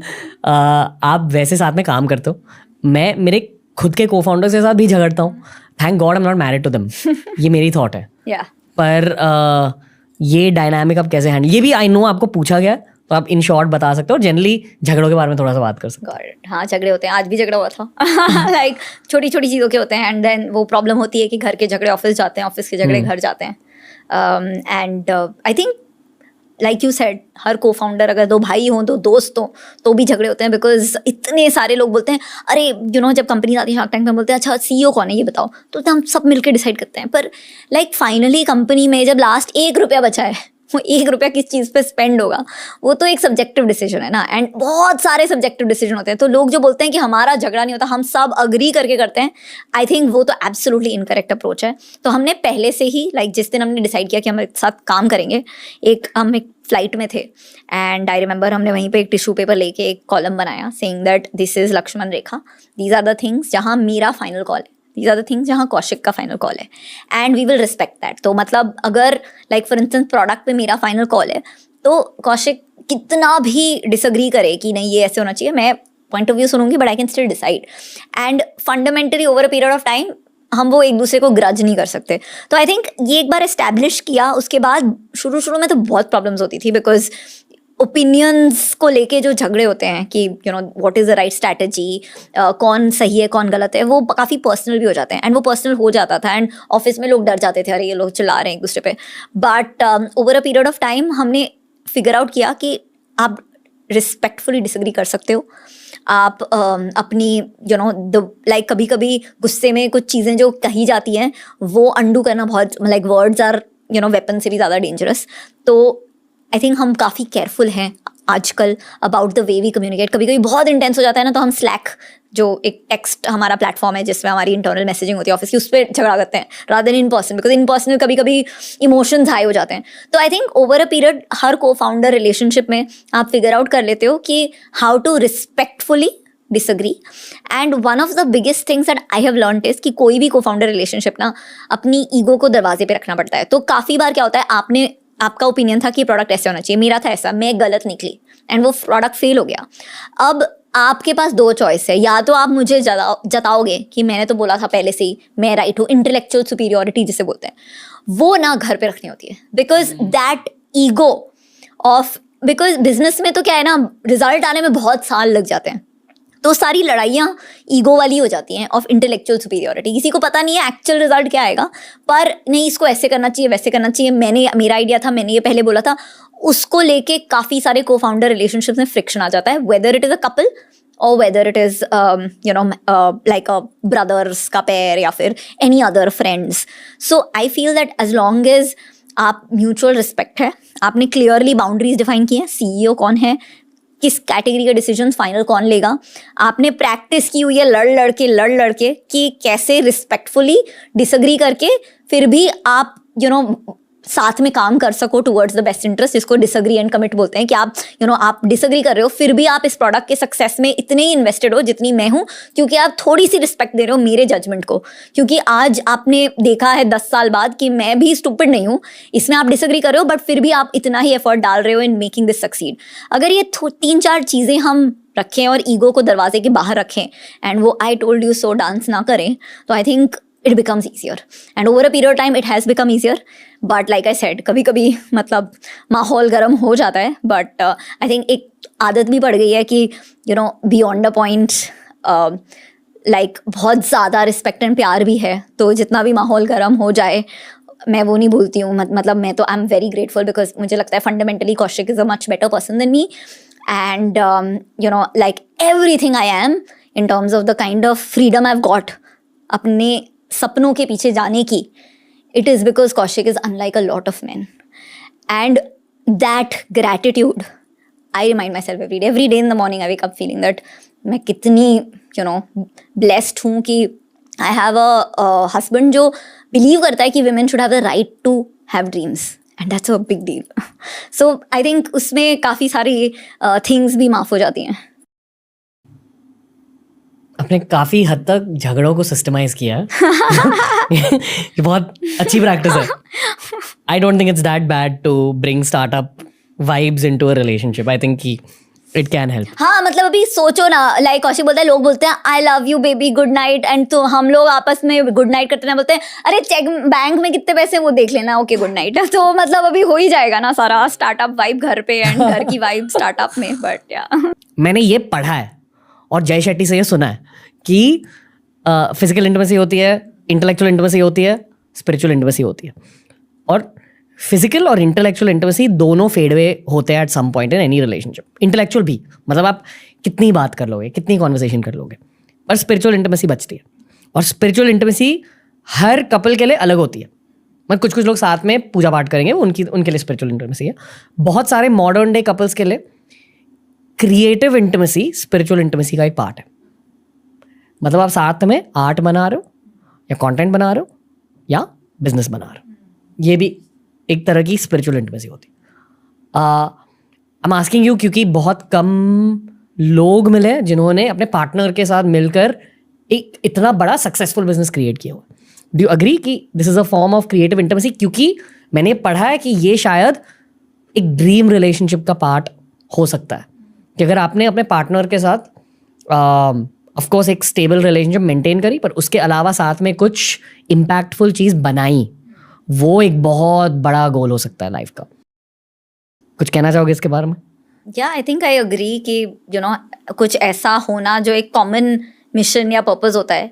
एक क्रिकेट टीम से लेकर ऑफिस में लोगों लाइक इतना जुड़ जाते हैं कॉमन मिशन या पर्पस के पीछे, तो nothing like unites two people than a having a common purpose, and be जितनी बार भी बिजनेस को थप्पड़ मिलता है, लाइक इन्वेस्टर ने मना कर दिया या फिर किसी ने कुछ अलग सेल्स गिर गई, वो तो साथ में बैठ के रो भी सकते हो, गाली भी निकाल सकते हो, right? So that whole shared ups and downs जो अक्सर मिलते नहीं है, क्योंकि काफ़ी बार कपल्स के लिए क्या होता है कि आपकी लाइफ में बहुत स्ट्रेस है एंड आपके जो स्पाउस है वो एक डिफरेंट फेज में, साथ में आपके स्ट्रेसफुल एंड बेटर फेजेस नहीं आएंगे, तो आप जा रहे हो मतलब बिल्कुल बात करने का मूड नहीं है, और दूसरा पर्सन एक और फेज ऑफ लाइफ में है जिसको बहुत मन कर रहा है बात करने का, तो ये छोटी छोटी चीज़ों से feeling of being unheard, feeling of loneliness with in relationships, ये सारी जागती है। पर feeling of loneliness with in relationship, मेरा दिमाग वहां तक पहुंचा भी नहीं है कभी। नहीं हो, बहुत कॉमन होता है कि आप बिस्तर पे साथ हो बट आप दिल में कहीं और हो, मतलब lonely sharing the bed with somebody. And I think most marriages में चैलेंज वही हो जाता है दैट मतलब हमें लगता है कि हम वैल्यूड नहीं है, हमें लगता है कि हम लोनली हैं विद इन दिस रिलेशनशिप। तो ये सारा अक्सर, एंड आई थिंक बच्चे भी एक ऐसा प्रोजेक्ट होते हैं because that way kids also bring us together, because like साथ में बैठ के आप मैच खेल रहे हो, एक बैटिंग बॉलिंग कर रहा है, एक विकेट कीपिंग कर रहा है, फैमिली पूरी, तो those also things. But business to a great extent, क्योंकि हर रोज that is a high low high low high low, and साथ में वो जो बहुत ज़्यादा joint celebrations happening together, as well as that Rona and just like साथ में stressful phases, कभी कभी helping each other, कभी कभी साथ में complaining, बहुत I feel that that has been a very very precious part of हमारी relationship. And अभी आपने पूछा तो मुझे लग रहा है कि उससे कितनी हमारी closeness बढ़ी है, but I don't think I had thought of it that way, but that's why I 100% agree with you. In fact, साथ में मैराथन दौड़ना, काफ़ी कपल्स वो भी करते हैं. I think that is also because again आप साथ एक्सपीरियंस करो. कोई नहीं समझ पा रहा है कि क्यों आप सैटरडे रात को पार्टी से 9 बजे घर जाना चाहते हो और सुबह 5 बजे एक संडे को उठना चाहते हो. बट दो जो कपल जो मैराथन दोनों करते हैं वो समझ पाते हैं, एंड आई थिंक उससे जो कनेक्शन बनता है that's very special. And I think spiritual का एक और लेयर होता है विच इज़ वैल्यू सिस्टम, कि आपकी कितनी अलाइनमेंट है ऑन राइट रॉन्ग. काफ़ी केसेस में it could be like a political thing, but many cases में लाइक यू सेड कि आपके लिए से इनफिडेलिटी इज अ स्ट्रॉन्ग, वो किसी के लिए करप्शन है, किसी के लिए डिसऑनेस्टी है, किसी के लिए अगर ब्रॉड अलाइनमेंट होती है ना दो लोगों के बीच में, तो उससे आई फील दैट रिलेशनशिप्स बहुत पावरफुल हो जाती है. And I give an example. जैसे लोग बोलते हैं कि आप एक इंसान को कैसे जज करोगे कि अच्छा इंसान है खराब इंसान है. दे ऑलवेज से कि आप ये देखो कि वो अपने सुपीरियर्स को कैसे ट्रीट करते हैं, वो मत देखो, वो देखो वो अपने सपोर्टिंग लोगों को कैसे ट्रीट करते हैं, जो उनको रिपोर्ट कर रहे हैं, उनका घर का स्टाफ, लिफ्टमैन. वो इंसान की असलियत समझ आती है by the way the person is when they treat these people, not the people who are friends और फैमिली में बड़े एट्सेट्रा, वो छोटों को कैसे ट्रीट कर रहे हैं, because that's your true character. तो सिमिलरली मुझे लगता है रिलेशनशिप में सबसे पहले तो ये समझ आ जाना चाहिए कि वो इंसान कैसा है, एंड दो सिमिलर इंसान ही, मतलब जहाँ आपका वैल्यू सिस्टम सेम है वो बहुत ज़रूरी है. Like in my case with Kaushik, I think शुरू में ना लाइक जब आपकी रिलेशनशिप होती है तो आप अपने जो पार्टनर है उसके लिए जान निछावर कर दोगे, राइट. पर मैं हमेशा देखती थी कि वो अपनी फैमिली के साथ, अपने दूसरों के साथ कैसा है, बिकॉज दैट इज़ व्हेन अगर अपने आप पेरेंट्स के लिए आपके पास बहुत रिस्पेक्ट है एंड आप उनके हर इंपॉर्टेंट इवेंट पे पहुंचते हो वहाँ पे, एंड आप अपनी डेट को सैक्रिफाइस करके अपनी मॉम के इम्पॉर्टेंट काम कर रहे हो, तो आप आपकी प्रायोरिटी सही जगह पे हैं. एंड फॉर मी कौशिक के केस में दैट फिगरिंग आउट कि ये सही पर्सन है because he is a good person and he will put family first. जब बहुत ही प्यार ख़त्म हो जाएगा, जो आप बोल रहे हो फिजिकल इंटीमेसी की ड्राइव ख़त्म हो जाएगी, वो सब ख़त्म होने के बाद भी वो इसे प्रायोरिटाइज करेगा, वो उससे पता चला था. तो आई फील इट्स इम्पॉर्टेंट कि आप बुरे वक्त देखो अपने पार्टनर के साथ, जिससे आपको समझ आए कि वैल्यू सिस्टम कैसा है. तो स्पिरिचुअल का आई वुड से 2 पार्ट्स होते हैं, एंड बहुत सारे कपल्स बिछड़ जाते हैं क्योंकि दे रियलाइज कि वो जब once infatuation goes away, I don't respect this person, मतलब इनका एक बार वो उनका जो लवर बॉय वाला फेज या फिर उनकी स्मार्टनेस, क्रैकिंग जोक्स, ये all of this stuff, once that is out of the picture, I don't have respect for how mature or what a person he is or she is, and that is very common actually. So I agree, and मैंने ये जय शेट्टी का framework नहीं सुना है, but I would actually apply it. पता है सिर्फ मुझे ही नहीं पर शायद जितने भी लोग मेरे एज के हैं या मेरे से जितने भी लोग छोटे हैं, उन सारों को शादी से डर लगता है, क्योंकि हमारे एज से ज़्यादा के लोग और हमारे एज के लोग भी काफ़ी ज़्यादा डिवोर्सेस का सामना कर रहे हैं. एंड आई एम श्योर कि आपके बहुत सारे फ्रेंड्स भी डिवोर्सेस से गुजरे हैं. मेरे फ्रेंड्स में डिवोर्सेस का फेज अब स्टार्ट हुआ है. I just turn 30. तो लेट 20s में हर कोई शादी के लिए भाग दौड़ कर रहा था, और जिसने भी ज़्यादा भाग दौड़ करी उनकी शादियाँ टूट रही है क्योंकि दे रश्ड इन. इसके अलावा, रशिंग इनके अलावा क्यों होता है डिवोर्सेस? पहली बात तो मैं बोलूँगी divorce is not a bad thing, क्योंकि 10 साल पहले इतना डर लगता था लोगों को कि जज हो जाएंगे या फैमिली एक्सेप्ट नहीं करेगी, कि लोग सफ़र करते थे. एंड आई थिंक 20 साल की सफरिंग, जहाँ आपके बच्चे देख रहे हैं कि आप में मतलब कुछ बचा नहीं है रिलेशनशिप में, जहाँ आप लाइक इतने स्ट्रेस में हो कि आपको बैक एक हो रहा है, हेड एक हो रहा है, आपसे आपकी हेल्थ ख़राब हो रही है, that I think is 100 times worse than the divorce. And 10 साल पहले बिकॉज हमारे पास ऑप्शंस नहीं होते थे, लोग झेलते थे मैरिजेस जहाँ इमोशनल कनेक्शन नहीं बचा था, झेलते थे मैरिजेस जहाँ अब्यूज होता था एंड मेनी सच सिचुएशंस. आज की तारीख में बिकॉज जजमेंट थोड़ा कम हो गया है, I think it's very good कि people have the option. And मैं जितने भी अपने फ्रेंड्स इनका who went through a divorce से जब बात करती हूँ तो 4 years डाउन द लाइन बहुत कम लोग रिग्रेट करते हैं उसको, because finally there were certain reasons why it didn't work. And गलतियाँ सबसे होती हैं.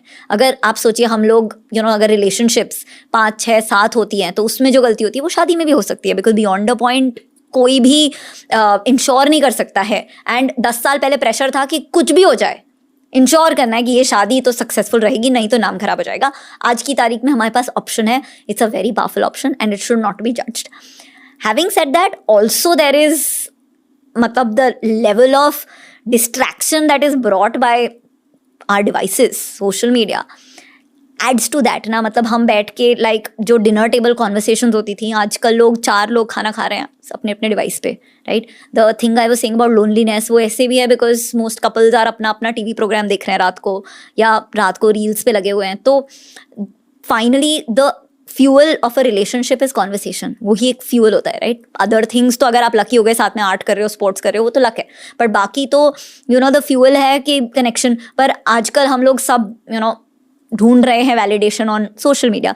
सो those are also factors. So I think there are various reasons, but I think suffering, and this is more in case of women again, कि like this whole silent suffering, कि sacrifice की मिसाल बनना, बहुत ही का pressure बहुत होता है आज, because they have थोड़ी more financial independence and थोड़ा more support from their families, they're okay with walking out where they are suffering, where there has been infidelity, abuse. तो those are the reasons I feel. पर मान लो अगर infidelity और abuse नहीं थे उस relationship में, तो फिर डिवोर्सेस क्यों हो रहे? मतलब क्या होता है लाइफ में, क्या होता है 30s में, होता क्या है कि इतने सारे डिवोर्सेस हो जाते हैं? क्योंकि आप उस प्रेशर में हो जहाँ 30s आपका सबसे ज़्यादा स्ट्रेसफुल एट वर्क पीरियड होता है, क्योंकि आप एक ट्रैजेक्टरी पे जा रहे हो एंड बहुत सारी पॉलिटिक्स हैं and all of those things are happening. Really सबसे ज़्यादा stressful I think 30s generally, at least from a perspective, because 20s में ना आप थोड़े से एक्सप्लोरेशन मोड में होते हो कि ये नहीं चला तो मैं वो कर लूँगा, होप होती है, राइट. 30s में से लगता है कि अब तो यही मेरा करियर है. मोस्ट पीपल 30 के बाद, most people, again all of this is changing, but don't rethink career choices. 20s में तो वो सोच रहे होते हैं कि मैं बैंकिंग करूं, कंसल्टिंग करूं, कि मैं सोशल मीडिया में जाऊं, मार्केटिंग करूं, सेल्स करूं, ये ट्राई किया, वो ट्राई किया, and you give yourself benefit और डाउट, एंड दूसरे भी आपको देते हैं, एंड आपकी इतनी सैलरी कम है, आप पे इतनी रिस्पॉन्सिबिलिटीज नहीं है, तो आप वो रिस्क ले सकते हो. आप एक दिन एक जॉब छोड़ के दूसरी में जा सकते हो, अगर it doesn't work out, without having to worry कि EMI कैसे पे होगा, बच्चों की फीस कैसे होगी, right. So you are more risk taking. 30s में most people give up the idea कि मैं अपना करियर चेंज कर सकता हूँ, which is not a good thing, but they think कि अब तो बस यही है मेरा करियर. तो वो एक्सेप्टेंस हो जाती है. तो फिर आपको लगता है आपके पास एक एग्जिट ऑप्शन जो होता है ना, उससे एक थोड़ी पावर आती है, वो चला जाता है, एंड आपको लगता है अब यही मेरा करियर है, अगर ये मैंने स्क्रू अप कर दिया तो मैं बर्बाद हूँ, right. So then that pressure of delivering, the pressure of making sure कि रोज पैसा आ रहा है घर पे, रिस्पॉन्सिबिलिटीज घर की ज़्यादा हैं, खर्चे बढ़ गए हैं, एजिंग पेरेंट्स, बच्चे, ऑल ऑफ दीज थिंग्स साथ में होती हैं. तो आई फील कि 30s में generally really shit hits the fan and life happens, where आप your combination of ageing parents, बच्चे, financial stress, career stress, lack of freedom क्योंकि आप करियर चेंज नहीं कर सकते, lack of availability of friendships because सब busy हैं अपनी लाइफ में, तो nobody to share the pain with, suddenly एक साथ हो जाता है. तो अब वो सब के बीच में आई थिंक 2 बहुत ही हाई स्ट्रेस्ड इंडिविजुअल्स एक जब मैरिज में होते हैं तो चांसेस हैं, मतलब at the end of the day love and gratitude go hand in hand. तो अगर आप फील कर रहे हो कि आज I am very grateful for where I am, you generally love everything around you. अगर आप फील कर रहे हो कि I am not grateful for where I am, तो आप सब कुछ बिटर हो जाते हो. Value system, and then the value system comes in. मतलब आई फील कि अगर 2 पार्टनर्स का वैल्यू सिस्टम यही है कि हैप्पीनेस इज अ चॉइस, अक्सर रिलेशनशिप्स बच जाते हैं. ये मैंने सिर्फ ऑब्जर्व किया. या no 100% agree. And I think this is a life के लिए, मतलब जस्ट दैट फीलिंग कि happiness is a choice and being grateful, I feel that the life का biggest unlock is having ambition with gratitude. वो सबसे बड़ा life का unlock है, जहाँ आप बहुत बड़े सपने देख सकते हो, सुपर एम्बिशियस हो सकते हो, ऐसा मीनिंग है आपकी लाइफ का which is far beyond what you think you can achieve, पर आप फिर भी एवरी डे ग्रेटफुल हो of how far you've come, of the smaller things like, you know, family and small moments and just being healthy and all of that. मैंने सोचा नहीं था कि ये पॉडकास्ट इतना होलसम होगा पर बहुत ज़्यादा होलसम पॉडकास्ट है. I hope it's a compliment as opposed to controversial. Why would it not be a compliment? Thank you. Fame कैसा लग रहा है आपको?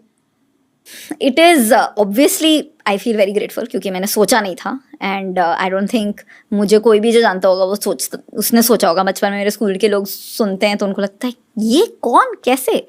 So obviously it's very special, the ability to inspire, I think, especially young girls. But of course it is, मतलब उसके challenges भी हैं which you obviously know pretty well, which is Limelight. limelight, the pressure to always be a certain person, the entire social media trolling. मतलब I remember first season में like that whole, there was this mega trend that I look like Raju ki mummy in 3 Idiots. Yeah. Wow. Yeah, and it's a mega, it's like got millions and billions and billions of views. Does it affect you? It affected me a lot. 2 दिन तो I was like कि मतलब, you know, how mean are people, and I know, I agree. And then I finally, and I, you know, had some of my like shark friends speak to me and they were like, listen, जो लोग कर रहे हैं उनको life में एक thrill मिल रही है रैंडम चीज से, don't take, like, let it get to you. Then finally my team convinced me and I actually made a reel being Raju ki mummy as a wo, and I sort of, you know, like after putting it out there and dealing with it, मैं थोड़ा सा I could like come to terms with it. But you know, then Raju ki mummy the face, but then that whole like trolling about the way you look, about the way you know, nod, like the way you nod, the way you nod. I should enjoy it. Hand movement, nod, हाथ कितने लंबे हैं, to like every deal में, मतलब अगर आपने एक भी डील मना कर दिया तो आप तो पैसे नहीं देते हो, शार्क टैंक पे क्यों हो, मतलब all of that criticism भी बहुत होता है. So I think there is and you know, as a CEO genuinely feedback नहीं मिलता है. तो 15 साल से मैं अपने बिजनेस की मालिक होके मुझे बहुत कम इतना क्रिटिसिज्म मिलता था. सडनली 2-3 साल में like इतना सारा like feedback, criticism, people saying things, disagreeing with your opinion. So it hits you, right? And then it takes a while to come to terms with that. But again, you know, I 1-2 बार मैंने complain किया था, but then Kaushik gave me the real perspective. He's like, complain कर रही हो तो छोड़ दो, मत करो. And then it was like, this is, you know, if you want that, if you want to be able to inspire people, if you want the, you know, to be in the limelight, then you have to play by the rules. The play by the rules is कि अगर 30 करोड़ लोग shark tank देख रहे हैं तो 30 करोड़ लोग आपको जज करेंगे. And आपको उनकी जजमेंट सुननी होगी because this is the rules of the game. So either you leave the game or you play by the rules. Now I'm saying it, but obviously it sometimes hurts. And you know, I do get emotional. तो आई am तो अब तो अभी मैं कभी social media post करती हूँ, मैं तो पोस्ट करके भाग जाती हूँ, कभी कमेंट नहीं चेक करती, मेरी हिम्मत ही नहीं होती है. मैं अपने टाइमर लगाया हुआ है इंस्टाग्राम का कि लाइक मैक्सिमम किसी दिन 20 मिनट पर, मैं 10 मिनट भी नहीं करती. बट मुझसे लाइक यू नो, आपका तो लाइक काम है, आपको करना पड़ता है ये सारा, मैं तो मेरे से नहीं होता. सो आई एम जस्ट लाइक कि यू नो, कुछ जो बोलना है बोलो एंड फिर सोचो मत, एंड कभी कभी पढ़ो भी मत, बिकॉज जितना पढ़ते हो कभी कभी आप सोचते हो कि नहीं, बट वो कुछ एक चीज़ अटक जाती है दिमाग में, फिर वो यू नो 4-5 दिन तक सताती है. बहुत मीन चीज़ें लिखते हैं लोग, बहुत मीन, आपको पता है, आई नो. बट 8 सालों से हमने डेटा को बहुत ज़्यादा स्टडी किया, और 8 साल पहले हर 3 साल री इन्वेंशन करने की ज़रूरत होती थी. मतलब 6 सालों में हमने 2 री इन्वेंशंस किए, पर फ्रॉम ईयर 6 to ईयर 8 शायद 5 या 6 री इन्वेंशंस हो चुके हैं. बेसिकली मैं ये कह रहा हूँ कि अब हर 3 या 6 महीने ट्रेंड्स पूरी तरह से चेंज हो जाते हैं, ऑडियंसेस बहुत जल्दी बोर हो जाते हैं, और this is all data backed inputs. तो आई एंटिसिपेट कि अब भी एक ऐसा फेज चल रहा है जहाँ हर 3 महीने ऑडियंस कुछ नया चाहती है. And in many ways digital audience also represent society. I don't no अगर शुगर कॉस्मेटिक्स में भी आप यही नोटिस कर रहे हो आपके डेटा के अकॉर्डिंग, कि लोग बहुत वॉलेटाइल हो रहे हैं अपने प्रेफरेंसेस को लेकर. एक्चुअली मैं आपसे पूछने वाला था रिलेटेड टू बिजनेस कि शुगर कॉस्मेटिक्स के डेटा के अकॉर्डिंग आप भारत के बारे में क्या जान रहे हो. But it's good that, but do you think that the content data also represent society? या 100%. इनफैक्ट मतलब आप तो बहुत, आपको एक basically you have like the best pulse of the audience. मतलब मैं देख रही थी एक रोमांटिक्स करके जो सीरीज थी, उसमें आदि Chopra who is like the best producer, वो जाके थिएटर्स में जाके स्टडी करता था movies, different movies including his own movies के डायलॉग्स, कि किस पे ऑडियंस का रिएक्शन क्या है, क्या पसंद आ रहा है, किस पे लोग रो रहे हैं, एंड दैट वाज रिसर्च. अब इमेजिन अगर लोगों के पास ऐसा वर्जन होता जो आपके पास है, जहां आपने एक कंटेंट उतारा and within next 6 hours in the forms of like obviously the platform data which is views and shares etc, but also comments, आपको real feedback मिल रहा है. It is crazy. Now same चीज जो movies को आपने किया है and YouTube ने किया है, which is digitizing and making that feedback loop so short and crisp that you can learn faster, digital brands are doing to FMCG. तो हुआ ये है that sugar का 30% बिजनेस आता है डायरेक्ट टू कंज्यूमर, राइट, जहाँ पे इंस्टेंट फीडबैक है. प्रोडक्ट लॉन्च हुआ, कितने रिपीट्स आ रहे हैं, क्या फीडबैक इन टर्म्स ऑफ लड़कियां क्या बोल रही हैं, इन टर्म्स ऑफ कैसे यूज़ हो रहा है, इन टर्म्स ऑफ जो उनके वीडियोस बना रहे हैं उसमें क्या शेयर कर रहे हैं, इन्फ्लुएंसर्स क्या बोल रहे हैं. इतना शॉर्ट लूप है. And the good thing is that हमारी ऑडियंस इतनी वोकल है, because makeup is one of those things जो एक इंडियन वुमन की जो जर्नी हुई है of being constrained to her house to getting empowered and having independence, financial independence, control of her destiny, उससे इतनी लिंक्ड है कि it is something that they are emotional about. तो वो उसके बारे में और बोलना भी चाहती हैं. तो and that short feedback loop जहां हमें रोज अपने कंज्यूमर से डायरेक्ट इनपुट मिल रहा है, हम हर बार लॉन्च करते हैं, enables us to do what you are doing, which is experiment 100 times more than जो legacy brands. तो the challenge which a traditional Bollywood का पर्सन हैड कि मैं साल में एक मूवी निकाल सकता हूँ, उस पर मुझे सारी रिसर्च डाल देनी है सब, तो मैं लाइफ में कभी कुछ कंट्रोवर्शियल कर ही नहीं पाऊंगा, बिकॉज इतनी रिस्क है, मतलब 100 करोड़ एट स्टेक है. वेयर एज फॉर यू, आपने एक वीडियो किया, उसके बाद next the other one, and you are as good as your last content piece that went viral. So you are able to do it so much faster. This exact thing is happening for brands and it's so powerful. मतलब both. तो हमें data मिल रहा है रोज sales का, repeats का, consumer preferences का, and then the whole social media voice की लोग क्या बोल रहे हैं, सेंटिमेंट क्या है, and we are learning much faster, we are experimenting more. तो अगर एक नियॉन लाइनर, एक ट्रेडिशनल ब्रांड कभी हिम्मत नहीं करेगी, क्योंकि उसको पता है कि ये साथ में 10 लाख दुकानों में जाएगा, एंड अगर मान लो बर्बाद हुआ तो 25 करोड़ जाएंगे. हम वो सेम चीज़ कर पाते हैं 5 लाख में, बिकॉज हम अपने ऑडियंस से बहुत क्विक फीडबैक ले आते हैं, स्मॉलर बैच साइज पे टेस्ट करते हैं, लर्न करते हैं, रिस्पॉन्ड करते हैं. तो I think the secret is for brands to become this learning machine like it is for you and not really say कि अच्छा कंज्यूमर ऐसा है. लाइक मैंने बहुत चेंज देखा है. लाइक लड़कियां 20 साल पहले makeup was something which was only occasions पे, तो लोग जब शादी पे जाते तो पहनते, तो उनको 2 घंटे का प्रोडक्ट चाहिए होता था. देन हमारी जनरेशन जब आई, लड़कियां कॉलेज जा रही थी, काम कर रही थी, उनको लॉन्ग लास्टिंग मेकअप चाहिए था, सुबह से रात तक टिके. तो हमने बनाया products which are super long lasting, टिकाऊ, के सुबह से रात तक आपको टचअप नहीं करना है, कितने भी पब्लिक ट्रांसपोर्ट, पोल्यूशन, गर्मी में आप जा रहे हो. And that was the big unlock that led to Sugar becoming very popular, because it was the most long lasting and perfect for Indian skin. Now अभी उसमें लर्निंग है कि जो बोल्ड कलर्स मेट्रोज में चलते हैं, आज की तारीख में भी टियर 2 टियर 3 में women are afraid of getting judged, तो they still want something subtler कि हमने मेकअप लगाया पर लग नहीं रहा है हमने लगाया है. whereas मेट्रो में लड़कियां are like this is self expression, मैं लगा रही हूँ. तो आज भी मेट्रोज में अगर लड़कियां सेल्फ एक्सप्रेशन के लिए मेकअप लगा रही हैं, छोटे सिटीज में लड़कियां लगा रही हैं to not look like they won makeup. अब 3 साल में जब जेनजी कोर कंज्यूमर होगा तो और चेंज होगा, स्टोरी का महत्व और बढ़ेगा. लॉन्ग टेल ऑफ प्रोडक्ट्स जो होता है which is basically very very specific products, like अगर ब्लैक लिपस्टिक, पर्पल लिपस्टिक से लेकर नियॉन लाइनर, ये हमारी जनरेशन में कुछ, अगर मान लो मुझे मन है पर्पल लिपस्टिक लगाने का, पर मुझे पता है कि मेरे को जज करेंगे, मैं नहीं लगाऊंगी, राइट. अब जेनजी का उसूल है हम जज नहीं करेंगे, तुम you be you and I won't जज you, right. That's the Gen Z principle. And I have seen बहुत लोग, एंड मुझे लग रहा है कि जेन अल्फा जो है वो उससे भी ज़्यादा जजमेंट फ्री होगी.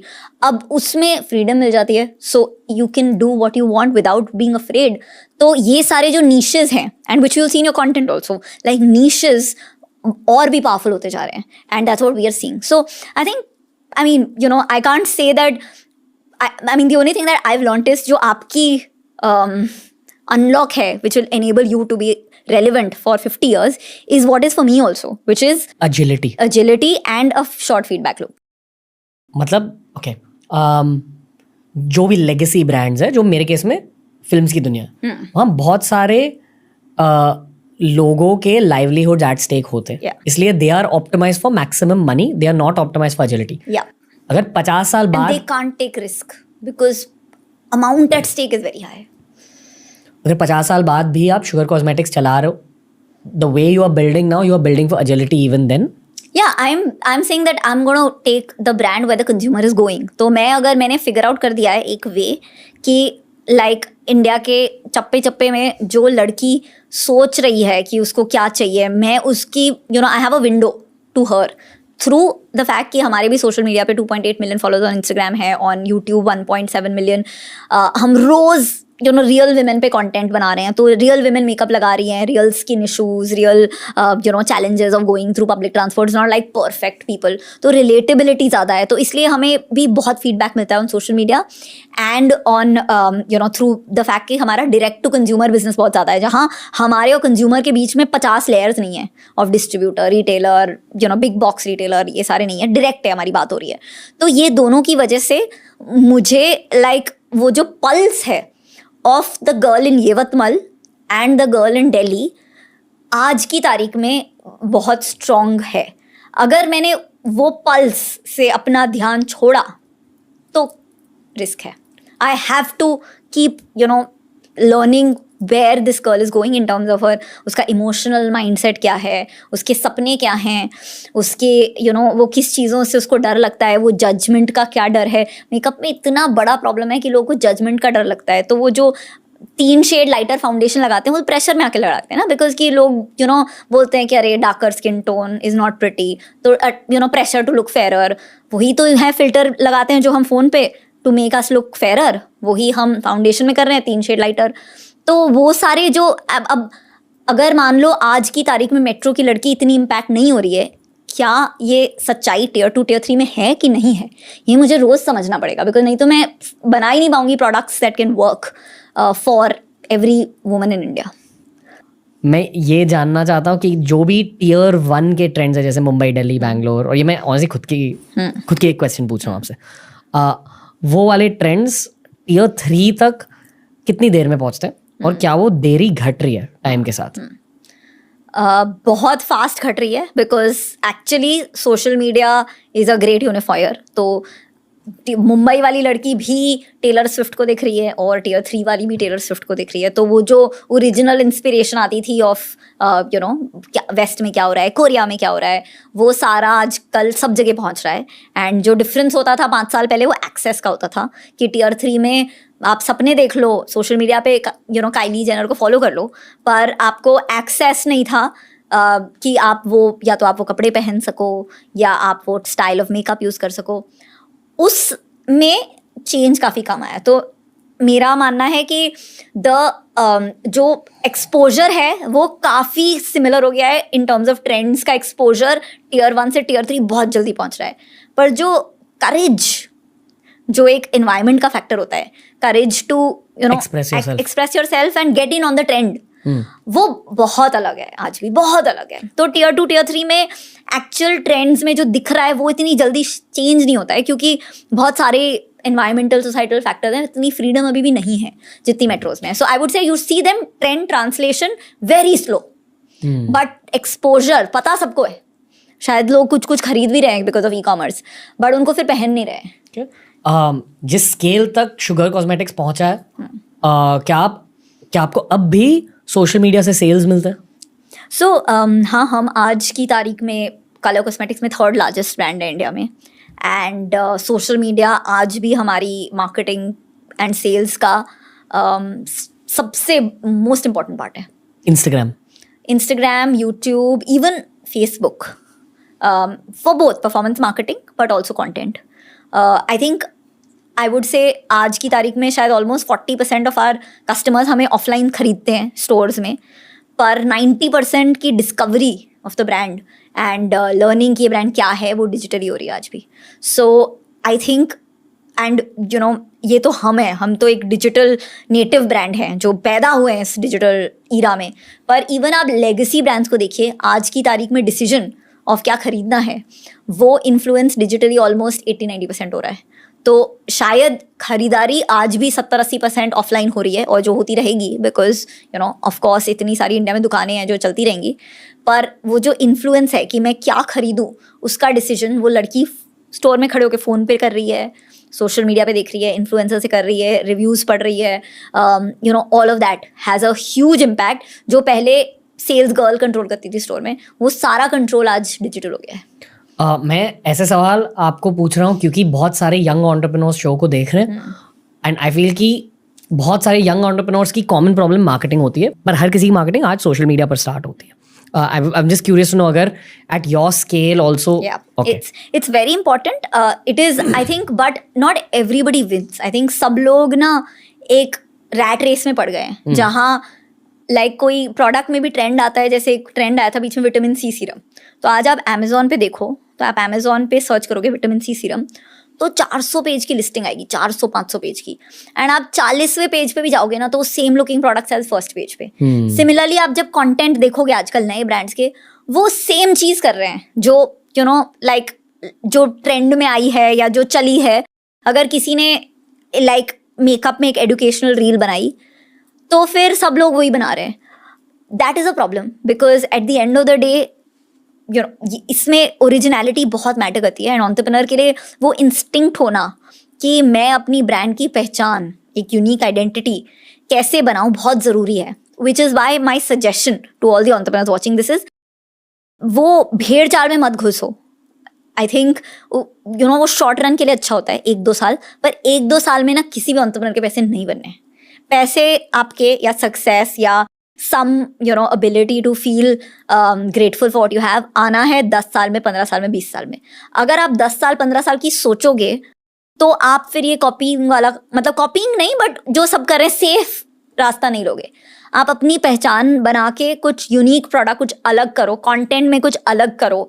I think that's gonna make a difference. And the one big thing that आज हाइजीन हो गई है, विच इज यूजिंग ये जो सोशल मीडिया प्लेटफॉर्म है, अपनी स्टोरी बताओ, सामने आओ, छुपो मत स्क्रीन के पीछे, because the only thing that is different between brand A and brand B, अगर सब कुछ सेम है, is the person behind it.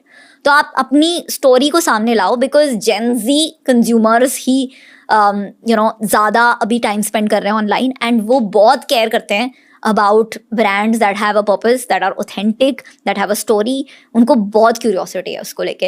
And जब आप ये सारा शेयर करते हो तो उससे आपको सीखने को भी मिलता है, आपकी अलग पहचान मिलती है। So either try to find a unique market या unique product, unique brand strategy, content strategy, and at least put yourself out there because you are unique. But इनमें से एटलीस्ट 2-3 चीज़ें तो कोशिश करो। सब में कॉपी पेस्ट करोगे तो 2-3 साल बढ़ जाएगा, पर 10 साल में आपकी ब्रांड यादगार नहीं रहेगी। इंग्लिश में एक शब्द है कॉन्शियंशियस, मतलब जो क्लास में सबसे बेस्ट स्टूडेंट्स होते हैं, जो स्पोर्ट्स में भी अच्छे होते हैं, जो हर कुछ अच्छे से ही करते हैं, उन्हें कॉन्शियंशियस कहा जाता है। आई थिंक आप एक कॉन्शियंशियस स्टूडेंट के बेस्ट केस सिनेरियो हो। सीरियसली दो, मतलब। और पता है एक और नैरेटिव होता है कि जो लोग टॉपर होते हैं ना, वो एक्चुअली लाइफ में कुछ एक्चुअली नहीं करते, क्योंकि टॉपर्स को इतनी जीतने की आदत होती है कि the moment first time failure hits they can't handle it. And कुछ भी आप कर नहीं सकते बिना रिस्क लिए। तो बिकॉज हमने फेलियर्स देखे नहीं है, हमें रिस्क तो लेना ही नहीं है लाइफ में, हमें सब कुछ सेफ खेलना है, क्योंकि हमें इतनी जीतने की आदत है, हमें बेस्ट होने की इतनी आदत हो जाती है दैट जब पहली बार जब तमाचा लगता है, जो सबको लगता है, तो हैंडल करना मुश्किल होता है एंड हम उसको फिर अवॉइड करते हैं, तो हम और रिस्क अवर्स हो जाते हैं। पर you give me a topper who is able to take risks and deal with failures, I can tell you they do well. क्योंकि द प्रॉब्लम इज कि वो आदत, वेयर इज जो बैक बेंचर्स हैं, they don't have anything to lose and it's very powerful, right? मतलब at the end of the day शर्म ही नहीं होती। हाँ, जब आपको if you have nothing to loose, you are at rock bottom, बहुत empowering place and you should use it. मतलब take all the risks, try different things, fail at different thing. लोगों ने तो आपको, पेरेंट्स ने ऑलरेडी ये तो निकम्मा है, राइट? तो अभी उससे वर्स क्या होगा? एंड आप 3 चीज़ें ट्राई करो, फेल करो, आपको वो फेलियर से जो सोसाइटी क्या बोलेगी उसकी परवाह ही नहीं है, क्योंकि आपको ऑलरेडी वो निकम्मा समझ रहे हैं। फिर जब वो 3-4 फेलियर्स के बाद आप कुछ बड़ा करोगे तो तब अनलॉक होगा। तो आई थिंक एंड ये मैंने बहुत देखा है, लाइक हमारे तो एक्चुअली रिसर्च होती है कि when you look at IIT IIM के बैच के लोग ओवर 25 साल, तो कौन लोग क्या ट्रेट्स होते हैं, there is no correlation between marks कोई कोरिलेशन नहीं होता है आप कितने एक्स्ट्रा करिकुलर में थे, कोई कोरिलेशन नहीं है आप कितनी कैंपस में पोजीशंस पे थे, उन सब का कोई कोरिलेशन नहीं होता है in how well you do. Finally कुछ लोग ऐसे होते हैं जो somehow because of certain circumstances कुछ वाइल्ड मून शॉट्स ले लेते हैं, कुछ क्रेजी करियर का को ट्राई कर लेते हैं, कुछ बड़ी रिस्क ले लेते हैं, एंड उससे जो उनको मिल जाता है that is a big unlock. अब उसके लिए उन्होंने 100 बार जो फेल किया वो तो किसी को पता ही नहीं है, पर लोग वो देख रहे हैं कि उन्होंने जो अनलॉक किया. तो इसलिए I don't think there is any way to predict. And finally जितना भी डेटा निकला है, प्रिडिक्टिंग सक्सेस का एक ही कॉमन फैक्टर है अक्रॉस द वर्ल्ड, वेदर आप एंटरप्रेन्योरशिप लो, कॉर्पोरेट करियर लो, आर्मी में सक्सेस लो, एंड दैट इज ब्रेकअप. बहुत ज्यादा रणबीर कपूर इंस्पायर्ड हो. बताइए. That is great, which is the मतलब अब कि आप गिर के उठना आता है कि नहीं. That's the one common thing for college में सक्सेस टू लाइफ में. तो दैट इज दी ओनली. बाकी सब टॉपर वॉपर इज कॉन्शियंशियस होने से कुछ नहीं होता अनफॉर्चुनेटली. ऐसा लगा कि आज मैंने एक टॉपर से बात करी, बट स्टिल आप एक टॉपर हुए फेस फेलियर हो, और मैं खुद एक बैक बेंचर हूँ जो बहुत ज़्यादा सेल्फ ऑब्सेस्ड है, इसलिए मैं भी खुद को नैरेटिव में लाता हूँ हमेशा. लाना ही चाहिए. हाँ, इसलिए नाम of the podcast is the Ranveer show. Vinita Singh, thank you. बहुत मजा आया आपसे बात करके. आपके जाने से पहले आपको कुछ सेलेब वाइब वाली चीजें करनी, क्योंकि आप अब एक सेलेब हो. तो ये हमारा करेज कैन है. Oh wow, thank you so much for this. ये हम दिल में रखते हैं. अच्छा. So smart and politically correct. हाँ, तो क्या ब्लैंक स्पेस में. ब्लैंक स्पेस मेरा फेवरेट टेलर स्विफ्ट गाना है, just saying. Oh nice, you are a Swiftie. मैं तो हूँ Swiftie. On behalf of team TRS and team Mountain Dew, ये एक सोवेनियर है हमारी तरफ से. Wow. For being on the show and part of this. I love the jacket. Thanks. Like a full biker chick vibe. Love it. For this special series. And finally, क्योंकि आप life की topper हो, ये हमारी ओर से आपके लिए एक स्पेशल अवार्ड है. This is the डर के आगे जीत है करेज अवार्ड. Thank you. पर प्लीज मुझे टॉपर बोलना बंद करो. Street smart topper. Thank you. ये आपके लिए for everything that you taught us today. बहुत मजा आया आपसे बात करके, एंड आई एम श्योर अब फिर से शो पर लौट कर आएंगी, but lots of gratitude. Thank you so much. तो दोस्तों, ये था आज का पॉडकास्ट, और यही होती है आज के ज़माने के पॉडकास्ट की खासियत, क्योंकि एक ज़माने में हम सिर्फ पास्ट को कवर करते थे, पर मैं ये मानता हूँ कि आज के ज़माने में आप लोगों की वजह से, ऑडियंस की वजह से, लोग प्रेजेंट माइंडसेट और फ्यूचर प्रिडिक्शंस के बारे में जानना चाह रहे हैं पॉडकास्ट के थ्रू. तो पहले तो मुझे ये बताइए कि आपको ये वाला पॉडकास्ट कैसा लगा, क्योंकि जब मैं एंटरप्रेन्योर से बात करता हूँ मुझे बहुत मज़ा आता है. जो हमने कॉन्वर्सेशन के दौरान कहा कि एंटरप्रेन्योर्स ना बहुत मेंटल ट्रॉमा से गुजरते हैं, और उस मेंटल ट्रॉमा की वजह से कैरेक्टर बिल्डिंग हो जाती है. एंटरप्रेन्योर्स को उस कैरेक्टर बिल्डिंग करने के लिए बहुत हिम्मत की ज़रूरत लगती है, and that's why I enjoyed the heck out of this conversation with Vinita Singh. आपका फीडबैक मुझे कॉमेंट सेक्शन में दीजिए, पर माउंटेन ड्यू इंडिया के इंस्टाग्राम पेज पर भी जाइए, और वहाँ का जो टॉप पोस्ट है उस पर कमेंट कीजिए और शेयर कीजिए अपने डर से जीत तक की कहानी विद द हैशटैग डर के आगे जीत है स्टोरीज. आप में से 5 लकी विनर्स को मुझसे मिलने का मौका मिलेगा. And until next time guys, इस सीरीज को फॉलो करते जाइए, क्योंकि ये साइकोलॉजिकल फियर थीम्ड सीरीज से मैं बहुत सीख रहा हूँ. आई फील कि मेरी थोड़ी कैरेक्टर डेवलपमेंट हो रही है हर पॉडकास्ट के साथ, एंड आई एम श्योर कि आप भी इस सीरीज को बहुत एंजॉय कर रहे हो. तो प्लीज़ कॉमेंट्स में मेरे से बात करिए, मैं आपके सारे कमेंट्स पढ़ने की कोशिश करूंगा. Lots of love from Ranveer.